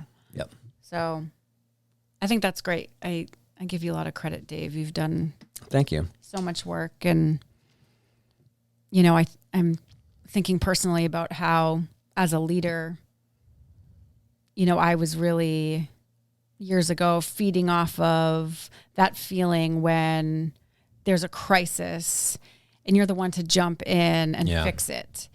And so then, you know, there's that kind of hero complex that comes with that. Like, oh, this thing was burning down. Yeah. Eva jumped in and fixed it. And now it's all better now and everyone feels better. And like, yay. Yeah. So, but I think there's a certain level of necessity for those kinds of things, but they should be kind of few and far between. Like, it shouldn't be a regular occurrence. Yeah. When you're jumping in to put out, you know, major fires. I think what, you know, I've learned is that if you're doing that, you have to do it alongside everybody else. You have to bring everyone with you so that they learn how to do it. Yeah. So that as a collective, we are the heroes, as opposed to like, everyone else screwed up all these things. I'm going to jump in and be the magician and figure it out for everyone. Okay, we good? Yeah. And then it's like, okay, but then it keeps happening again. Yes. And I had so many moments where I'm like, oh my God, like what? I really, truly did not understand why it kept happening over and over again. Yeah. And it's because I wasn't teaching anyone else how to do it. That's back to how to solve any problems. That's back to people wanting to feel like they have a sense of meaning. They want to feel like they're helping. They want to feel like they're contributing to it. If somebody else is always fixing all the problems and doing all the things, that person's like, okay, well, I don't feel like I'm actually part of the solution. I'm just like along for the ride versus. But then they also get dependent on it. Correct. It's a balance. Oh, well, Eva's here. So it's a balance between. If something falls down, she's going to fix it. And then it's like, okay, but. It's a balance between delegation and accountability. It's both together. Like, you have to have the right people on the bus and realize that you have to do that. But then when you do give somebody something, if they don't follow through, you have to do something about it. Yeah. You can't just let things slide and slide and slide, or else, you know, it never gets bid. But like, if something happens and it doesn't go well, like, hey, listen, like, I asked you to do that and we had a deadline and it didn't really get done. And like, because of that, you know, like, we didn't get this project done. And so like, next time I need you to either say you can't do it or actually follow through, you know. Happens 2 or 3 times in a row, I'm gonna fire somebody. You know, you got like, or not depend on that person. It's like, how can we empower our staff? Correct. To feel like they can make the right choice in the moment if the leader's not there. Right. And if they make a choice that the leader maybe wouldn't have made. And potentially there's a larger mess because of it. Right. What's the leader's approach in that moment? Yeah. Is the leader going to go back to the staff person and say, accountability? What the hell? Accountability coming up here. it could be accountability, and it could also be accountability partnered with, how can we make sure this never happens again? Yeah, right. Because if you know that the person made the best choice they knew how to make in that moment, and there is something to be said for making a choice in general and moving in a direction, even if it wasn't, the best direction. Well, then let's talk about what the best direction is.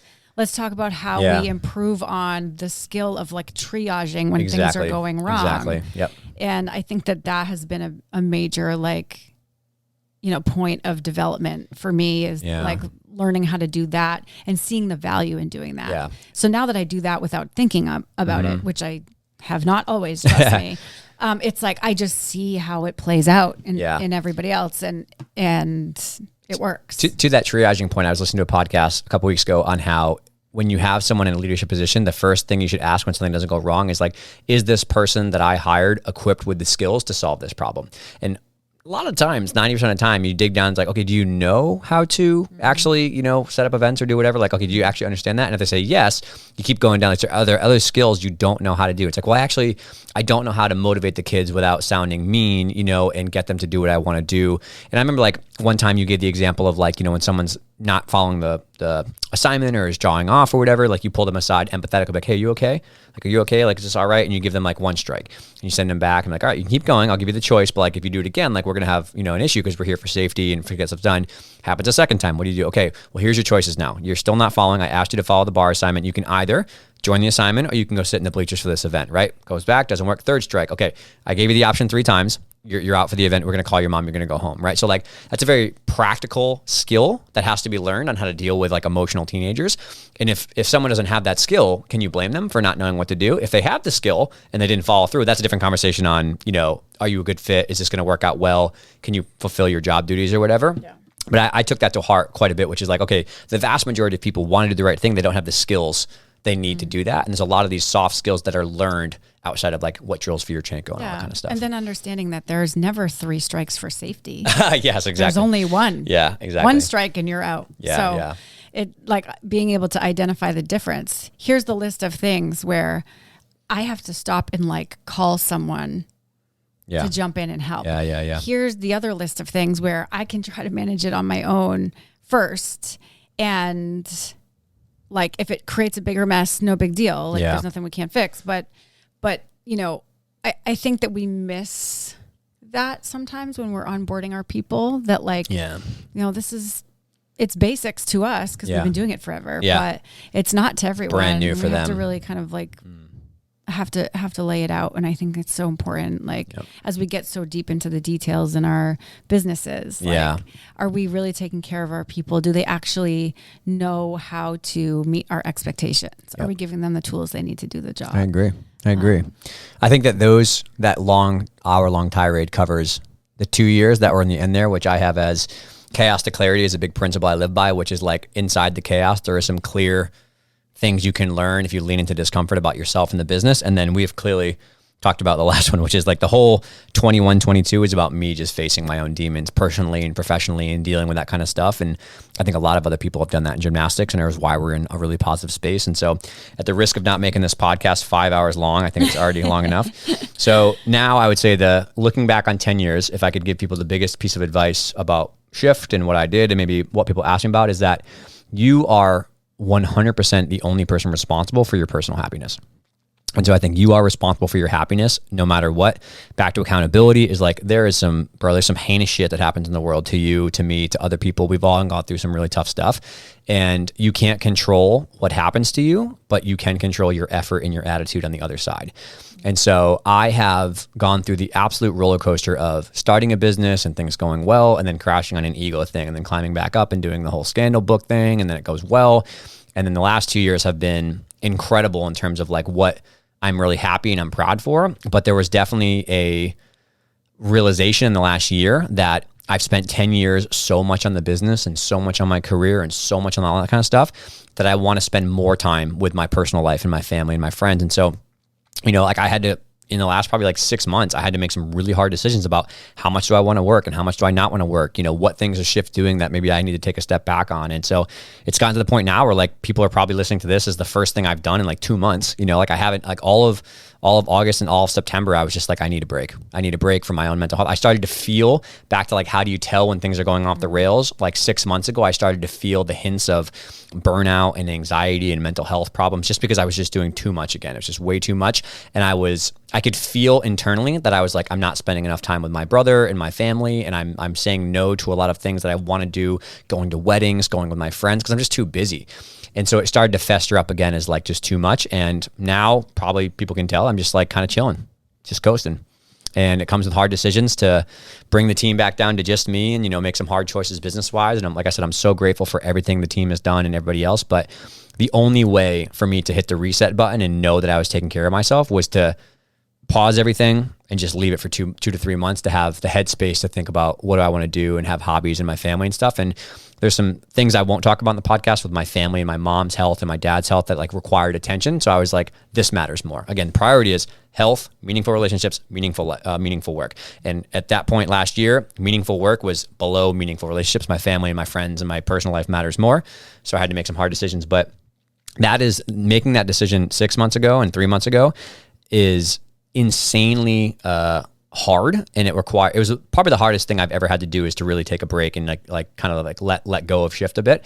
But the only reason that I was able to do it was the trench work of last 10 years of figuring out what I want to do and how I want to do it. And I can honestly say that now looking back 2 months after it was the best decision I ever made because I've like the last month in particular has allowed me so much, just being so much happier to like travel and do stuff and hang out with my friends, but also like my mental clarity and like my batteries recharged to kind of put in work and like do this podcast. Like I just like stripped everything away from Shift for like 2 months. And I was like, what do I want to do? I want to do a podcast with Evo about 10 years. Okay, I'm going to do that. But like nothing else is required. It's just like I'm trying to do what I think helps the most people and I enjoy.